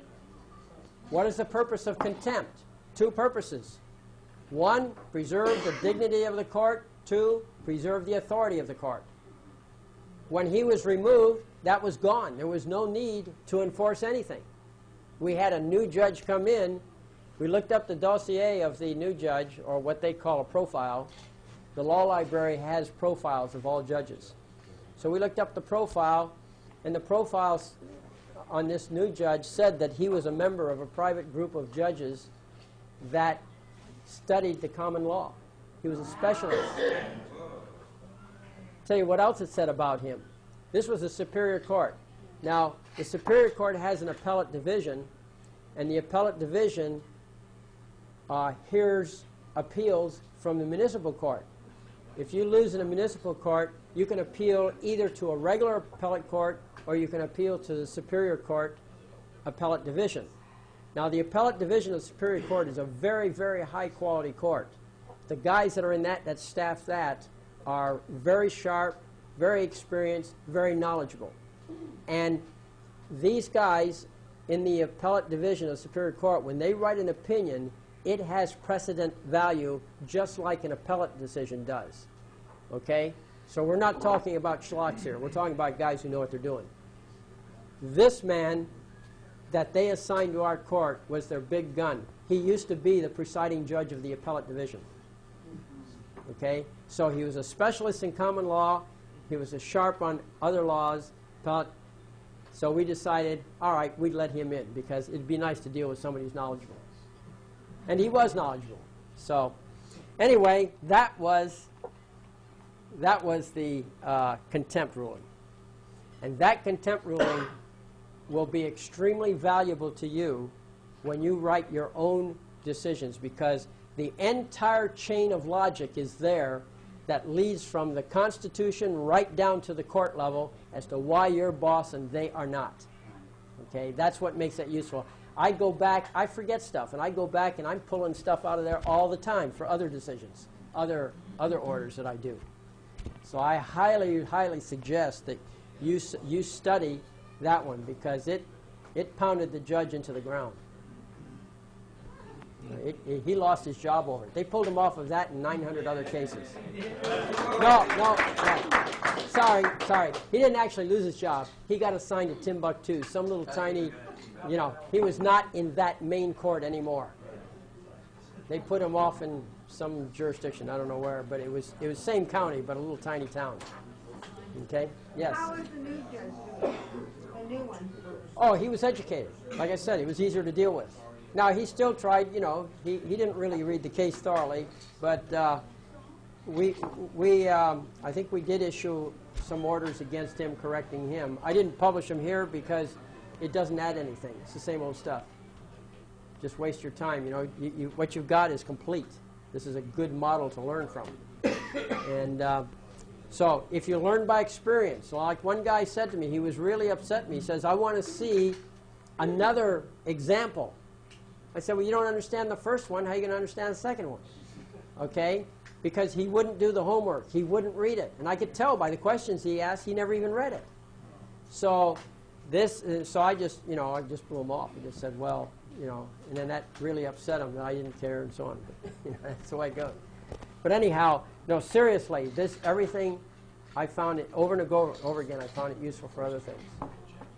And it's interesting, we've never had a single order to show cause responded to. Isn't that amazing?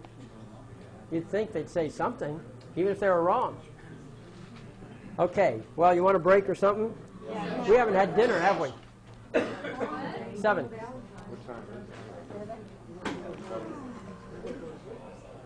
Bill, has this case been completed? No. I have yet to write the final judgment. That's next. Thank you. The case has not been completed.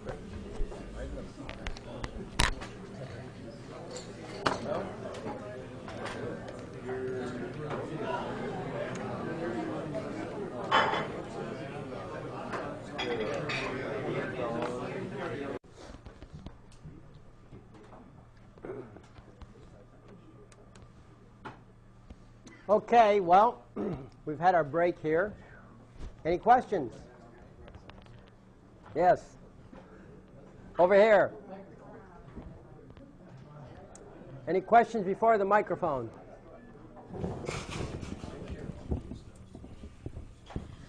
All right, could you clarify when you use the master and when you're, now I forgot the rest of the part. When you're there as the master versus when you're there as the sovereign? Well, when you're a sovereign of your own court, you're always a sovereign. You're never the master. Okay? You're never the judge. You are in your own capacity as the sovereign of the court. And if if your court makes a decision, you're the highest authority. It's not appealable. Okay? So when would you be the master? You're never the master of your own court. I thought in the earlier part this morning there was a time when we were that was somebody else's court that I was master in. Okay, thank you. See, a master, look, you're the sovereign of the court. You're the do-all and be-all of the court, okay? And between you in your sovereign capacity and your suit, between those two, you now have created the court, the artificial entity called a court. And now, just imagine, a lot of these questions about courts can be answered by setting your mind back to the 15th century, and just imagine that you're the king of the realm. And if you were the king with one subject, you have a relationship, right? You own the subject. Well, as you grow in activity, you start hiring people to manage your affairs. And finally you get so big, you peel off the court system, you make it a separate court system, you hire the judge, and you tell the judge, you're my mirror. You have to do things the way I want it to be done. I'm the lawgiver, and you are the administrator. And so you hire people, in effect, to carry on various tasks. And so that's what it is here. Now, here in the United States, you are sovereigns without subjects.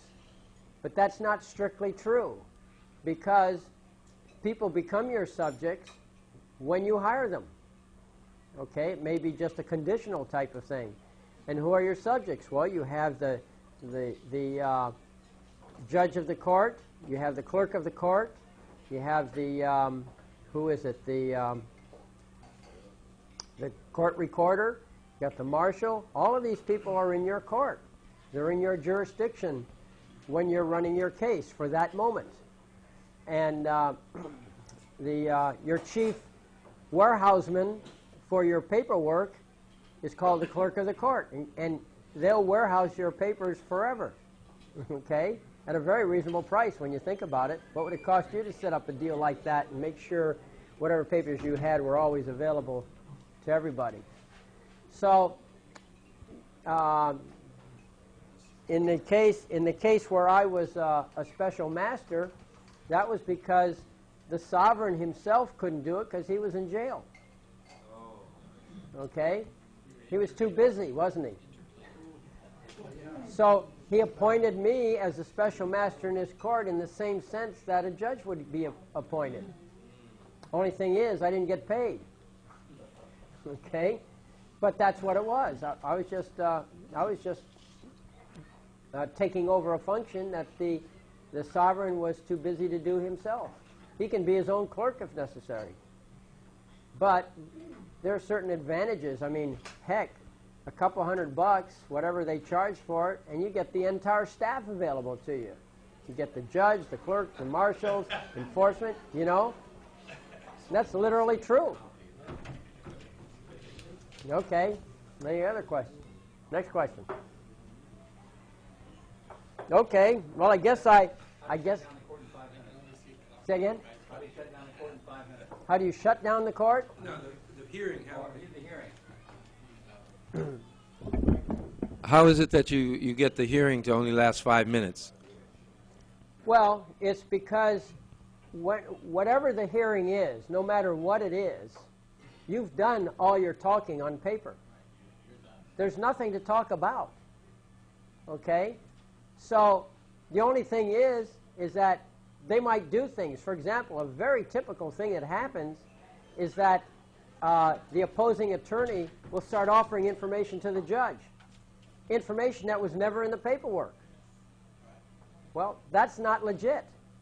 The whole purpose of a court hearing is to give the court an opportunity to clarify something you wrote. If in one case somebody told me that there's a court that he's going to, the judge won't even let him talk, won't let him have a hearing. And I'm telling him, that's right. He doesn't have to, because he has no questions to ask you. Okay? You said everything you're going to say in your paper, and that's it. All right, now the judge, if the judge or the court is confused about something, needs more information, call you in, ask you, query you, but he cannot give any new information. He can argue the case based on the existing information that was submitted in the paperwork. See, the normal timing, and I discussed this in the last seminar dealing with motions, that in your normal timing is you make a motion and there's a hearing is set 30 days after you make the motion. And then the other person has 20 days to answer. So 20 days later, he comes through with your answer. you now have 5 days to reply to his answer. That leaves 5 days for the judge to read it, to read all the information. They have to have it filed. So that's kind of the timing. He files the motion, 20 days to answer, 5 days to reply, and then 5 days for the judge to read it. And then you have the hearing. So that's your sequence. Now, you make all your arguments, whatever you're going to say. Well, if whoever made the motion first, he says what he's going to say. In the reply, or in the answer to the motion, you say whatever you're going to say. But you deal with the motion. You don't deal with other issues. So there's kind of a restriction on it. If you put other stuff in, if you wander all over the conversational map, well, a lot of your stuff will be thrown out because it's not related to the subject at hand, the motion. And then when the other party replies to the answer, the reply is restricted to the issues that are there. Can't bring in any more facts. Why? Because there's no follow-up paper that will allow him to argue against whatever new information you bring in. So you can't bring in new information. Then when you show up at the hearing, the only purpose of the hearing is that, you've read all the discussion, you read those 3 papers, motion, answer, reply. Judge has read all 3, confused about something, this is an opportunity to ask questions. If he doesn't if he doesn't ask any questions, well, that's it. Decision's next. Go ahead. I was in an arraignment court about a month ago, and the complaint and the declaration was not signed by anyone, and I pointed this out. Mm-hmm. And so then the prosecutor the judge gave the prosecutor the piece of paper. Right. I mean the commissioner. And he signed it. And then he marched it over to the deputy DA. Right. And she signed it. Okay. Yeah. Yeah. Okay. But how can they can't be an injured party? How can they do this? There's no way. This is 3 years old. They're representing the state. Look, now understand this, that the real world is common law. Right. The fictional world is statutes. Right. You can do anything in fiction. Right. Okay? Right. And so they chose to do that extraordinary procedure, and the judge in this fictional statutory world has the discretion to apply the codes in order to effect justice, whatever that means in his mind. Right. Okay? You grant him that kind of discretion, you get bad results. Right, but I did not grant him, and I recused him, but he still went on ahead and did it anyway. They went and got it signed. Let me tell you something. In your strategies, what you should do when you find defects, learn from this. This is a good learning point. When you find a defect in the opposition, you need to use some strategy. I know, on the one hand, I've said failure to object means you agree. Right. But, on the other hand, don't educate the other side. Right. Don't tell them what's wrong so that they can fix it. Okay? So, in one sense, you've got to use a little strategy here. But if you don't make them correct it, if you don't tell them about it, you have to have an exit plan. In other words, if you don't tell them then, what are you going to do with that information? Because at some point, that's good information that would torpedo his case. But where's your strategy as to exactly when you're going to reveal it to them? Because you don't want to reveal it at a point where they have time to correct. It might be nice to raise that point at the actual trial. Oh, it might during allocution you could raise it. Yes. Go ahead, lady. So when you do a motion, you only go into the hearing to discuss the issues in the motion, and if someone... No, not to discuss it, to answer the court's questions. You've already discussed it in your paperwork. Okay, to answer the court's questions. If someone tries to bring up new I facts, you just say, I object? That's right. That's it? Right. You don't even give a reason why? You just say, I object? Well, you give a reason if he asks you why. Why do you object? Mm-hmm. You say, well, that's not my wish. And you might even say something to the effect that it's not my wish that new information be allowed in. He had his chance. What are you doing? Trial by surprise, is that the technique? Thank you. Uh-huh. Good. Thank you for bringing that in, because, yeah, usually you object to new information, it's not allowed. They do it so all the your time. phraseology puts it perfectly in the framework, what you wish as well as what they want to hear. Right. But then you see, if you do a counterclaim and you show up at the hearing, and you can set the date of the counterclaim on the same date as that hearing, okay? Basically, the idea is that when you appear, you're not appearing as a defendant, you're challenging jurisdiction, so their case is suspended, so the only purpose of the hearing has to be to hear the counterclaim, something relating to counterclaim, and that puts you in charge then, and then you can make your wishes known. Excellent. In those situations in which you are a defendant, though, I've usually find that judges don't bother to read the paperwork, and if you don't bring it up orally to point their attention to certain things, they'll just slam dunk you. Well, that's true, but in this case, if you do a counterclaim and they fail to read it, who's in charge? And who's going to issue the order vacating his decision when he wasn't allowed to make a decision in your court? Okay. March 3rd, I was raided by the IRS. They took our records, took our files, computers, everything. That's an excellent point. Now, those records are now contaminated. They're going to try and give those records back to you later. They did. They gave back our computers, but not the records. That's fine, because at some point, the judge or whoever is going to demand that, like, you file returns that you're refusing to refile or whatever. I don't know what the case was, but the point is that often they will say, we want you to produce some kind of filing report, whatever that. And when they do that, you say, I'd love to, if I could, but I lost control of the records. They were put in the hands of somebody who's an adversary, and I have absolutely no assurance that they're correct anymore. Okay. Okay. But Bill, my question is, Well, tell them that. Why Bill, don't you get up and say that? You're under criminal investigation they will never ask you to produce records again. Right. No, that's not true, because I know people where it's done. They have asked for records. So my question is, how can I sue the IRS agent that did this? Well, just sue them. A state court? You could do it in a state court. In fact, that's an interesting technique. Remember that the states and the federal government, each is a foreign entity relative to the other. Right.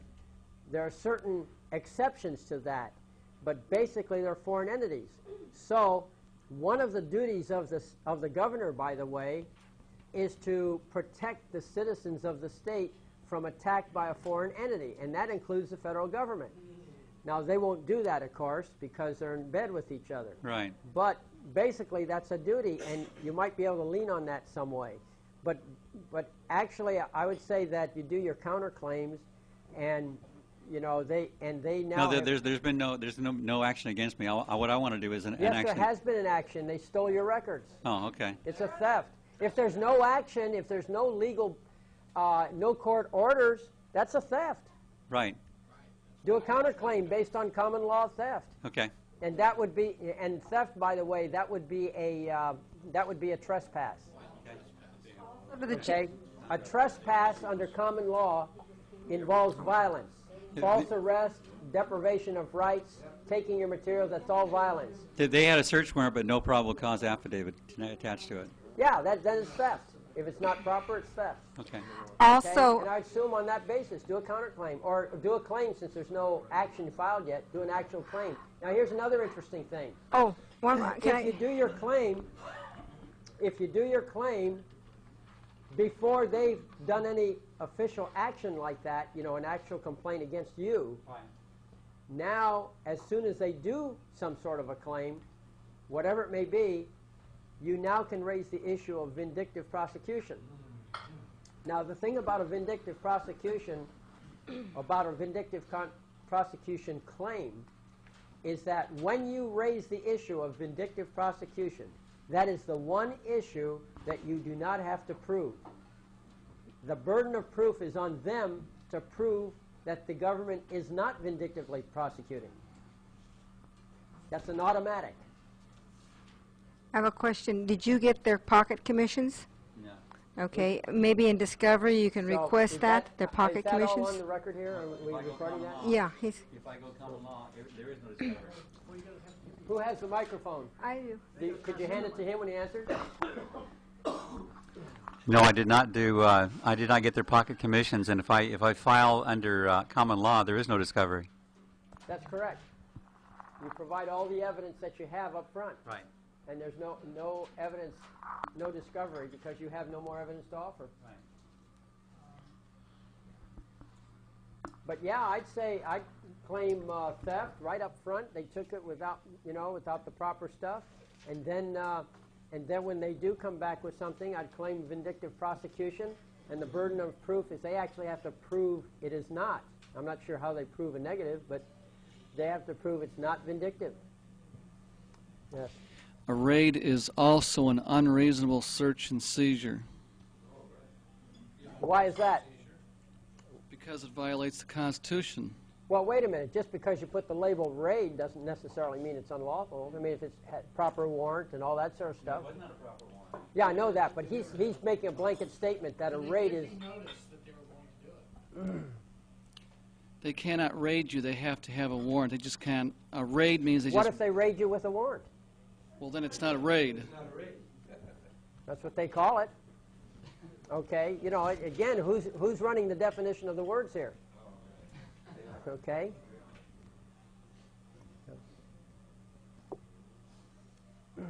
Well, any other questions? We're in the last hour. We're going to cut off at 9 o'clock on the recording. We could stay and talk a little more, but okay, a couple questions here. Yeah. You want to? Oh. All right. How can we turn a 23-member legal grand jury into a 25-member lawful grand jury? Well, that's not the subject of this seminar, and besides, I don't know. However, my sense of it is that all of the grand juries are statutory grand juries, not common law grand juries. If you want to know about a common law grand jury, read Article 61 of the Magna Carta, and I'm not sure. I think it's Article 52, maybe 51 or 52 of Magna Carta also. But 61 lays out the procedure on how a grand jury is formed and what the powers of a grand jury are and what procedure should be followed when there's a complaint against the government. So look that up. But basically, the grand juries presently are all statutory grand juries, which means to me that they're not genuine grand juries. Plus, they don't have 25, which is the number specified in the Magna Carta. So I'd say that if you want a real grand jury, follow the Magna Carta procedures, form your grand jury, but right there you have no credible power. Legally you're correct, but you're still not credible. So I would suggest that the next step is, before the grand jury did anything, that you go to the court administrator and ask for a room to meet in the government building. Because if you go through the procedure and get an actual government spot to meet in, there will be your credibility. Okay? And you may have to do battle, you may have to sue them to get the space and so forth. But once that issue is settled and you achieve credibility, then you can start acting as a grand jury. And then I would suggest that if you act as a grand jury under those conditions, that you pick small, obvious things. Just small stuff, obvious stuff, so that you build credibility. Otherwise, you can bet they're going to take the first opportunity they can to call you a kook, a whole collection of kooks, and undermine your credibility. Okay? Got a question? Next. Yeah. I had some funds in a private bank account, which was commodity account. Sure. And if they took those funds, the government took those funds because they were in an account. So is there a way, they didn't sue me, they didn't raid me, but No, they you took sue 'em. funds. You're the injured party. Okay, so I can still step in there. Absolutely. They got your funds. They won't give them back to you. Right, okay. In fact, as I recall, in that case, they actually misapplied the funds. They admitted they got it, they took it, and they're using it for something else. Well, are we talking about the government, or are we talking about the person that I had them invested with? Talking about the government that raided the person's accounts that was keeping them for you. Okay, yeah, because I want to do a letter on that and go in as a counterclaim. Is that? No, you don't. You just do an original claim. You go after them. Oh, I just do an original claim? Sure, And you're then not. They're not attacking you. They're only stealing your property. Right, so I would go after the government. That is, okay, Yeah, thanks. you handed your money over to somebody in trust. That person got raided by the government, and they took your property. Right, because they're acknowledging it's my property. Right, Right. and that's all the better. So now, and they're refusing to give it back. So you now have a cause of action. Right, okay, thanks. Bill, regarding her question, would you then file a RICO against the stockbroker that had her money as well as the agents? No, I mean, the IRS? Be real about this. You don't have to sue everybody in sight. Just sue the bad guys. The guy that got raided, it's not his fault he got raided. But he probably gave the money away without due. No, we know this guy. He's a pretty straight guy. Oh, I see. Okay, all right. We know, but you don't just assume that just because you got harmed, you don't necessarily have to follow the chain that your money followed. You can go straight to the point of where the trouble started. Okay, let them explain it. Let them explain why you shouldn't have your money back.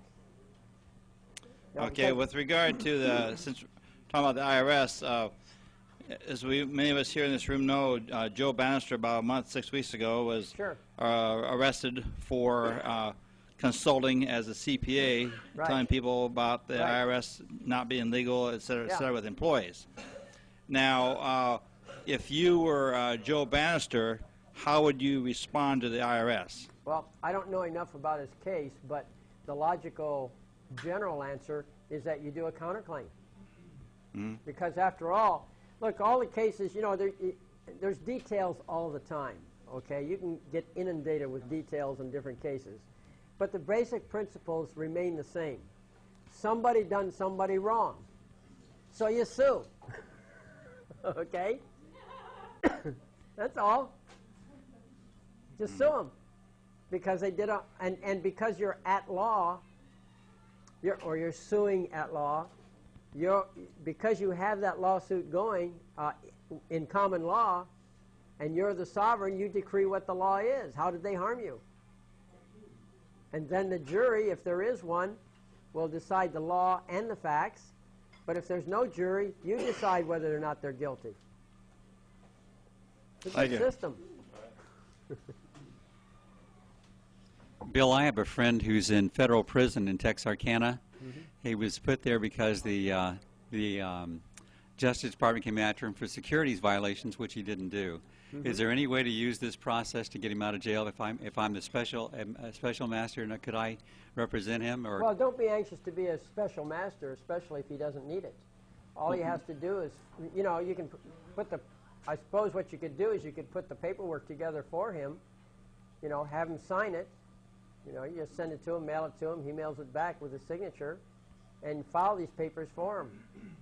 And if he runs interference, what you ought to do is get a seal, because when you have the man's seal in possession and he acknowledges that's his seal, that becomes as good as a signature. You can sign papers for him if you seal it each time. I see. And his wife has power of attorney for him.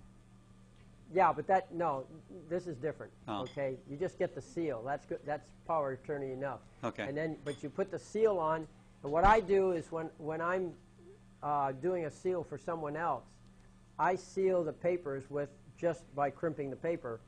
But if it's an order, I put the gold on it and seal it. I see. Yes. Oh no, come on up. He can file a habeas corpus. You can come up. They can't hear you when you're back there.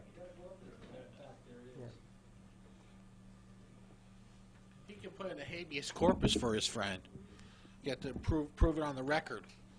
Well, that's true. And so forth. Anybody can file a habeas corpus for anybody else.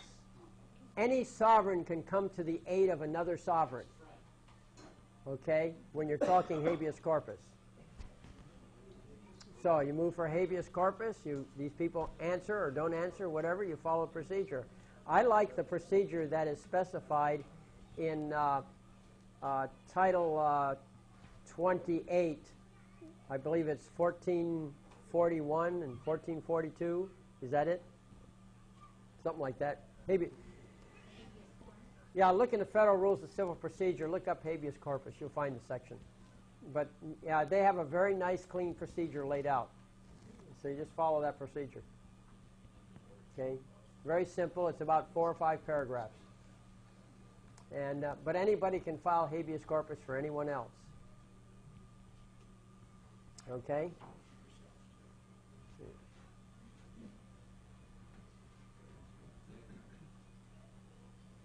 Well. Oh, okay. Well, I can read off here. You have a question. You got another one coming up here. After you file a habeas corpus, how do you proceed to its end? It tells you in the procedure in that title. I don't have it memorized, but I know it's there. And then you issue the order for the judge to sign? Yeah, yeah.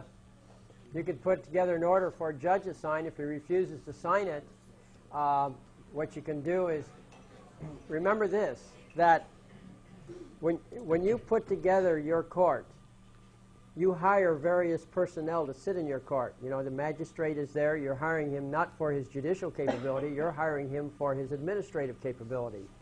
He's supposed to carry out the orders of your court. So he has basically an implied contract with you. That's his job. And he does it for free. Your court is not charged for the magistrate that's provided by the government. So when you finally come to a conclusion, you present it to the magistrate for signature.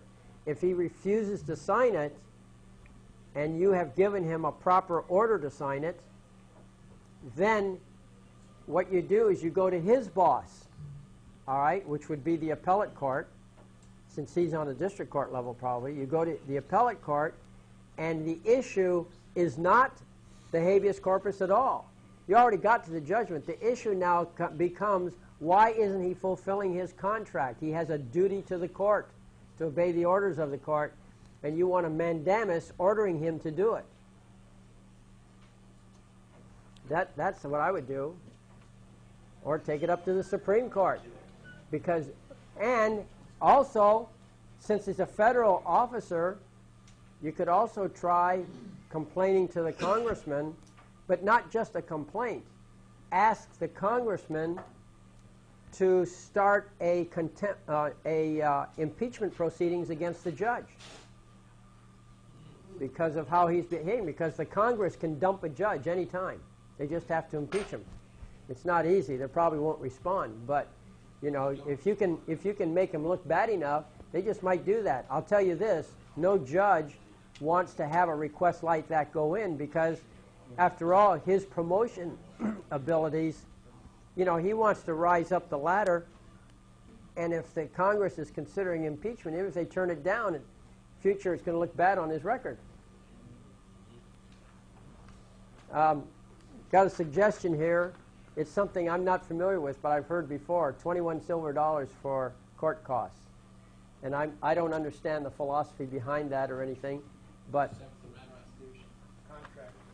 now the Constitution, from what I know, the only time it talks about $20, and this appears to be $1 more, is in the 7th Amendment, which says that that a jury trial can be had in civil trials. But you know, again, I don't know that.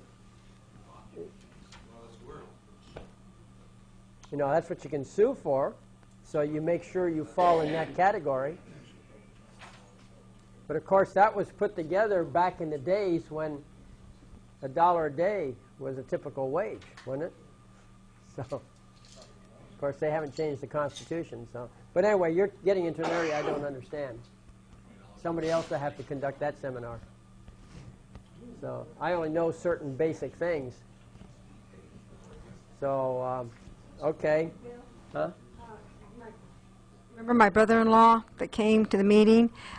He went to make a police report with regards to the off-duty police officer that had admitted in court and part of the record and part of the transcript that he did take, that the off-duty police officer reached into the trunk of my brother-in-law's car and took a bag out of the car, not knowing what was in the bag, so he did admit to taking it from his vehicle. So my brother-in-law went to make the report to the police in Norwalk, and they refused. They sent, like 3 times they came out to the house to take the report, but never ever took the report and refused to take the report. Right. And then he reported it. Who's the agency that? Well, look, all a report does is put it on the record, their local police record, which then the district attorney can look at and decide whether or not to prosecute. That's all you're doing with a police report. But It's not like you're really doing anything against him. Okay, but they're refusing to take the report. Well, that's fine. You know, they're obviously protecting their own. But you don't have to put up with that. Okay? There's a real easy way to get a report going. It's called a lawsuit. All right? Put everything you would have put in the report, put it in your lawsuit and sue him. Now it's really public. He's been sued for misbehavior in office. Don't depend on the prosecutor to do it or the cops to do it. Okay. You know? I know I've been down that road where I reported somebody to internal investigations of the LAPD, and you know, they whitewash everything. I mean, I know that from personal experience. Other people have reported it. That's what happens. So you can make it public if it's really serious enough. Sue them. That's what courts are for. Yes, ma'am. Well, when public officials fail to perform their duty, I think you ought to consider a writ of quo warranto to remove them from office. Well, that's true too, and it would be interesting if you had a grand jury of 25 and issued an order to remove somebody from office, because it is written in the California Code somewhere that a grand jury can remove someone from office. It's very interesting that Bill Lockyer has put on his website, the state attorney general, all these. First of all, they're doing a whole reapportionment, and they're also, he also put on the site warning these public servants that they better start acting right. If you go check the site out, it's very interesting. Oh, okay. Yeah. All right. So what is the chain that you would follow to get there? Do you have an idea roughly what it is? What, to get where? To the website you're talking about. To the website it's AG. Yeah, you get to the Attorney General's website. What do you click on? Oh, it's right there. It says, it talks about, Attorney General warns public servants to. Is that just on the front page then? Yeah, it's right on there. It's right on the site. Well, yeah. Look, I have maintained that not everybody in government is dishonest. That's right. There's a lot of good people there that do want the system to work, but it's like, many public officials have gone into government and have felt very frustrated because they couldn't change things for the better. Okay? So it's like a ship. A big ship is headed somewhere, and if you want to change the course of the ship, a big ship, you can only change slowly. You cannot do a turnaround like a speedboat. And so the ship of state is very similar to that. So it's all of us pecking away at it. Remember this. I've been asked this question, or told, either way you want to look at it, what's the point? We're not winning cases. A lot of us don't. We're not getting the results as advertised, okay? The courts are not functioning as advertised. Why do we do this? Well, for me, it's a certain degree of idealism. But here's my point. It really doesn't matter in the bigger picture of things whether or not you win your case. On a personal level, it's very important that you win your case if you can. But in the bigger picture, it's not important. What is important is that we get a team out there all over the United States pressuring public officials to do their jobs right. And it adds up. If everybody did his part, which I realize is an idealistic statement, but if everybody did his part, we would have a very quick turnaround, because public officials do not like having to hassle these attacks. okay? When they do wrong, they like to do wrong and then forget it. But if you don't let them forget it, and then they have second thoughts about hurting the next guy. And it does have an effect. I mean, I remember, I have a perfect memory of 50 years ago, okay? At that time, I was a middle teenager. But I had some awareness back then, and I remember somebody mentioning about getting rid of the IRS. And that was such an impossibility. You're not going to get rid of the IRS. You're not going to change the income tax system. That was here forever.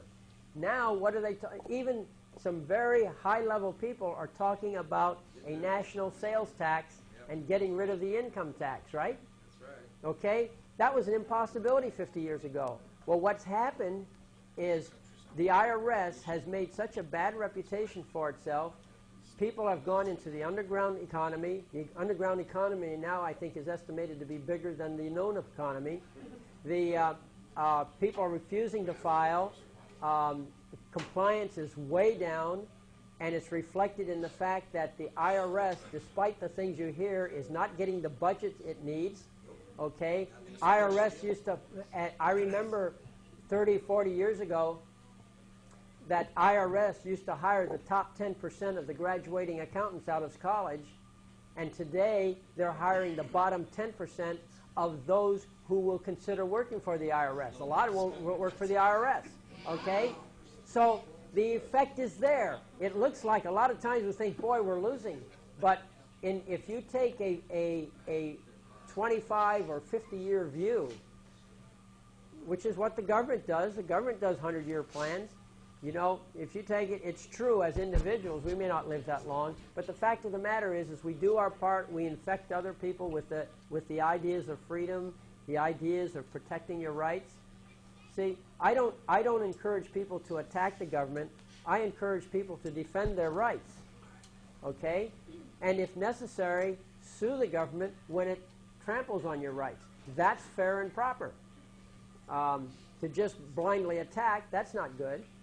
And so I'm against rebellion, I'm against revolution, but I'm sure for a strong protection of your rights and holding them to task, do counterclaims, okay? These people that exceed authority. Now, some people have mentioned RICO, and RICO's nice too, you know, if you can show a pattern of criminal activity, violation of rights. Yeah. Revolution is a term that comes from science. If you're going to talk about anything to go against what they're doing, it would be revolt. The earth revolves on its axis, and that's a peaceful action, and that comes from science. So if we talk about anything, it would be revolt. Mm-hmm. Well, that if you're into word etymology, then I would say great. But I don't think that the bureaucrats think in those terms.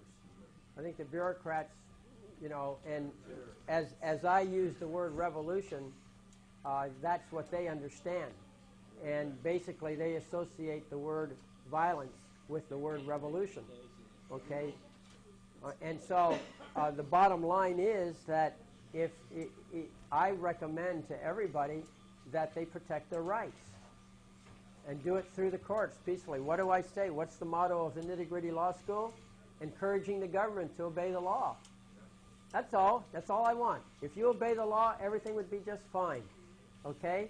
None of us would be in this room, actually, if they obeyed the law. But there are those people, rogue elements within government, that don't obey the law. And that's exactly what kicks us into action. You know, there's an interesting thing about the Japanese when they took over, I think it was some island in the Philippines, okay? And it was a fairly large population in that island. And there were local people who were opposed to the Japanese takeover, and so they tended to resist the Japanese in various ways. The Japanese had a simple solution. When you find them, kill them, okay? But the problem was every time they killed one of those guys, 2 or 3 of his friends who were up until that time kind of neutral and didn't want to get involved made him mad. And if for every one they killed, they got 2 or 3 more, and it ended up so many people were against them, the Japanese could go nowhere with any confidence they were safe, and they eventually had to abandon the project. Sounds like Iraq. Well, yeah, kind of, yeah. Okay, kind of the question is also, And IRL, same thing, yeah. part of the question is also, what is revolution in this case? Well, and actually, who is doing it? When you think about it, it's really the bureaucrats that are revolting. Yeah, well, I guess one way to look at it is that the members of government apparently have declared their independence from the people. Yeah. That's how it appears to me. But see, I don't think revolution is the proper topic here. You know, I believe that what we have is we have a common, all of us have a common interest in protecting our rights, and we have a common interest in making sure that those people in government who disobey the law need to be called to task for it. They are the ones who should be brought through the legal process and be taken care of through the courts. That's our stock in trade here, is taking care of the offenses through the courts.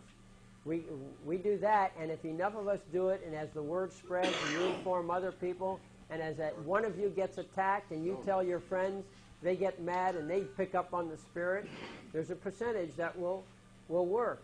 Remember this, that in the American Revolution, it was equally divided between those who were pro-king, those who were anti-king, and those who didn't care one way or the other.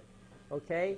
And out of the people that were anti-king, there were 10% of the anti-kingers that were actually involved in some way overturning the king.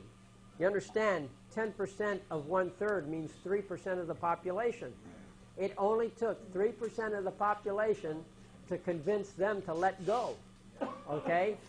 So that's what we need to do. With 3% of our population, if we could get 3% of the people out there in the courts attacking, doing countersuits, and when you're attacked, now this is a strategy that I believe in. When I'm attacked, I believe in settling the attack. They want the tax from me, okay, I'll pay it. You give me a ticket, okay, I'll pay it. But I pay it with conditions, okay, without prejudice. That means I'm reserving all my rights. Now, are you happy? Oh yeah, they're happy, okay? You paid your debt to society. You ever heard that before? Yeah. Okay? Okay, great. I'm glad to know that. Here's the problem. I'm not happy. Okay? Now, I can put my full energy into attacking them in the courts, bringing suit for their wrongdoing. And not only that, they actually took your money, so they perfected their offense.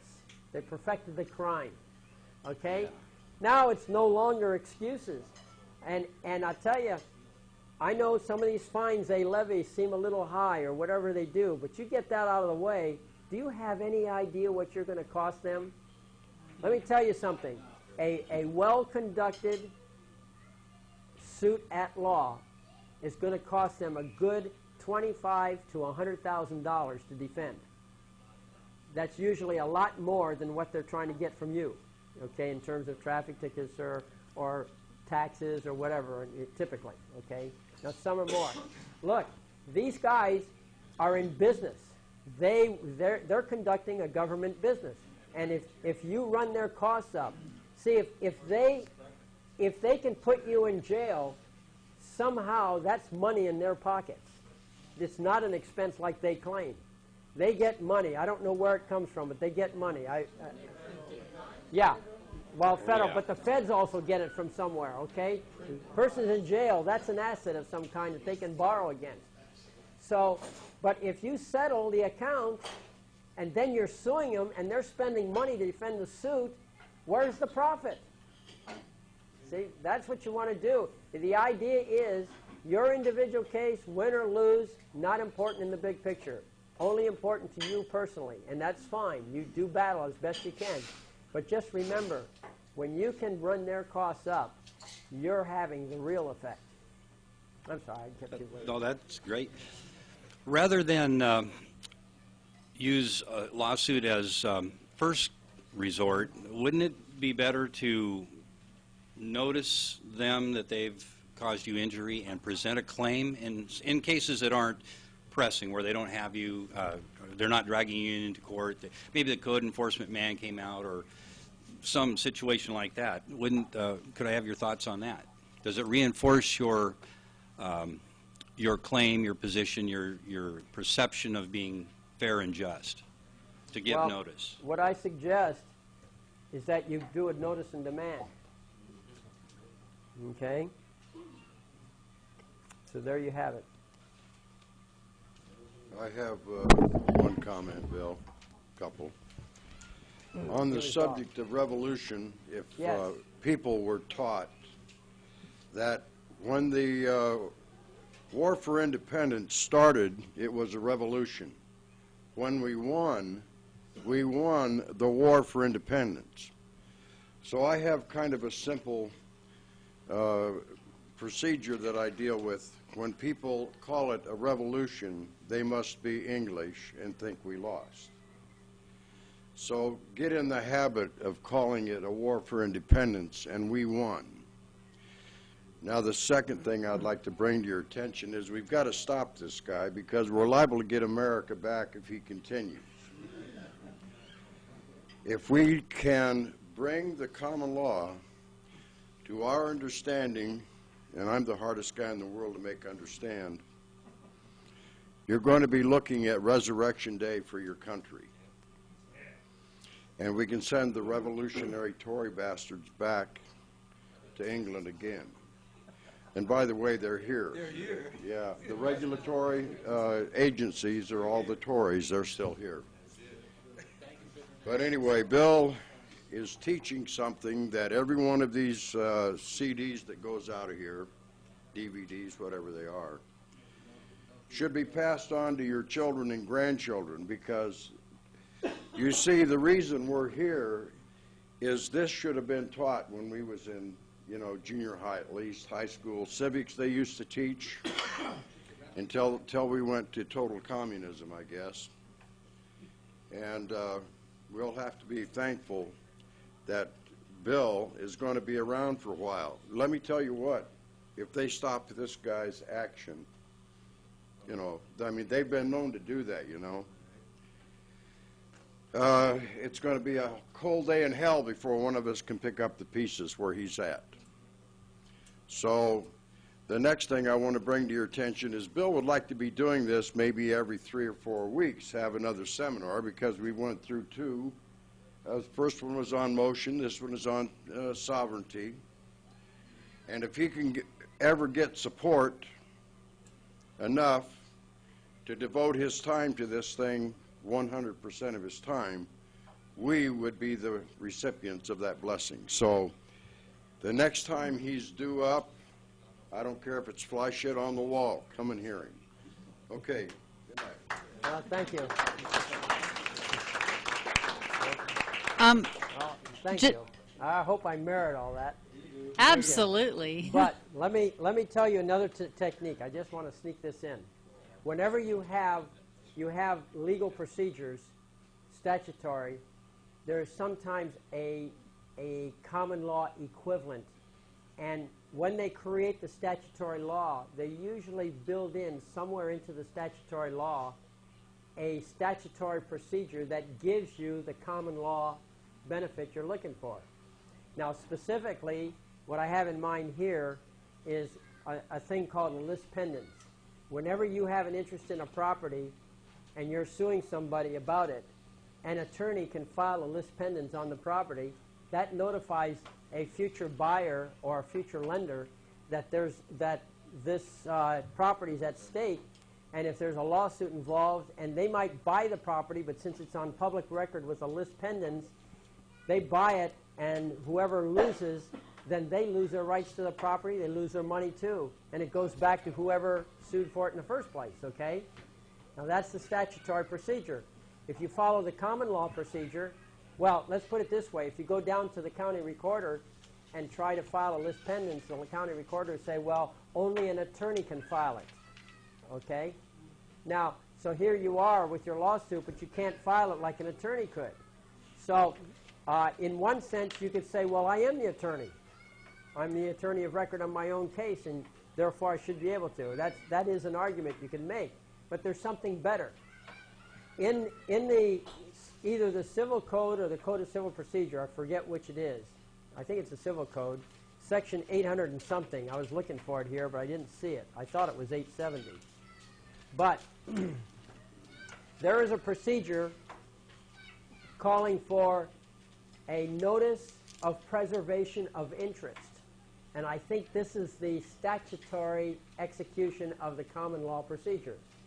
And what you do, in this section, it tells you that the form, how it should be made out. They actually give you instructions on it. And so what you do is you file this form with the county recorder against a property. Let's say you're suing a judge. You do a property search through a private investigator. You find out what properties he has. You then put a preservation of interest, and in the preservation of interest, you say that the basis for your interest in the property is this lawsuit against him. That immediately screws up his credit. It immediately screws up his ability to sell the property if he wishes to duck out of it. Because whoever buys the property, if you win, they lose. Okay? So keep that in mind. That preservation of interest is a good thing. I haven't found it yet, but... Okay. Yes. You'll have to have a signed court order That's by... on this pendants. This is the preservation of interest I'm talking about. Okay. And the preservation of interest, you don't have to have it? No. You There's- just go down and make your declaration. Is there a cover letter, so they, a cover sheet? No cover letters. Just fill out the form. You make it yourself. Actually, you make the form yourself on a typewriter, but right in the code, it tells you exactly what to put in where on the page. It's something designed for people. Okay? They don't like to brag about it. Okay? Let's see. I'm going to try and...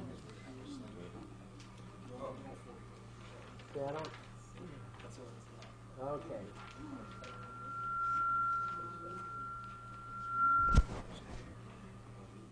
Okay, go ahead, your question.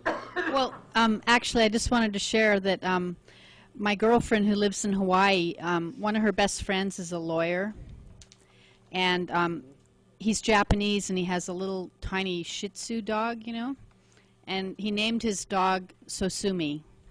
Sosumi, okay, very good. Right. Bill? Yes. Right quick, I got a thing here called the Notice to the County Clerk about filing anything. It says, the minute you receive any affidavit, it is recorded.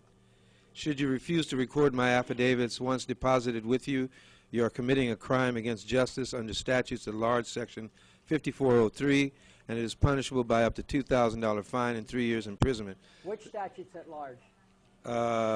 Statutes at large, Section 5403, I don't know which one. Which one? It doesn't say. Yeah, you got the section within this, but you need a particular statute. Well, it's titled LXX, Crimes, Chapter 4, Crimes Against Justice.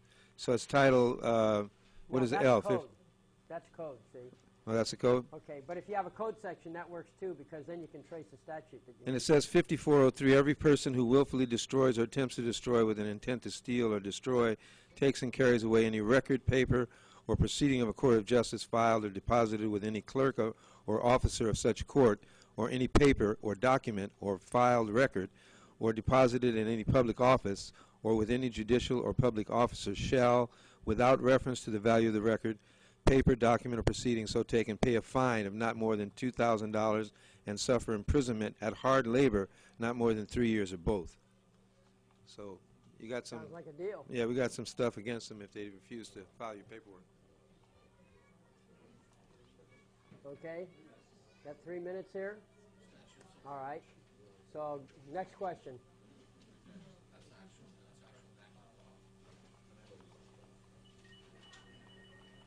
Okay, no more questions? Is that the end of the session here? No? I'm still looking, but, you know.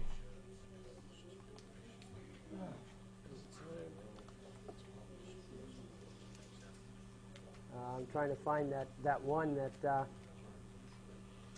okay, I think it's the Civil Code. And I think it's in the 800 series.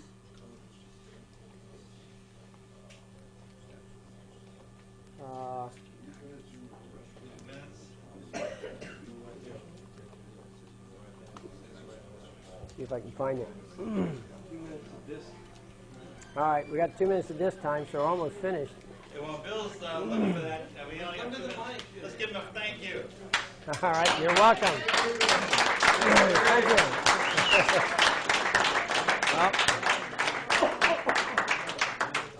Well, thank you. I hope you folks that traveled as far as you did got your money's worth. You know, some of you people cost what? It must have cost you $1,000 to get here. Yes, sir.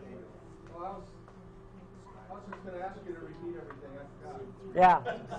What can I say? Do it in 3 minutes.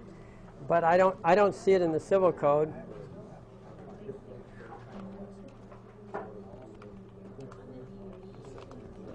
Maybe it's the Code of Civil Procedure.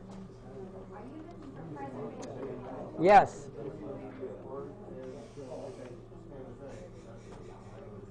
If I can find it real fast. We got 1 minute left. Well, I guess I can't find it that fast. Under pressure. Yeah, it never works. Huh? No, not that one. But that's a good one to know about. Just remember preservation of interest. And you can go to the California Legislative Info website and you can find it there. You know, you can do a California code search and look for preservation of interest. You'll find it. Okay? Well, okay, I guess we're at the official end of the DVD. So you should each get a copy if you stick around long enough so I can make copies. And you'll be able to go away with it. I'll stick around a bit. We have power almost. The doors close for coming in at 9 o'clock on the outside, but there's many guests out there, so we can stay and talk a little bit and so forth. Thank you. Okay. Thanks. Okay.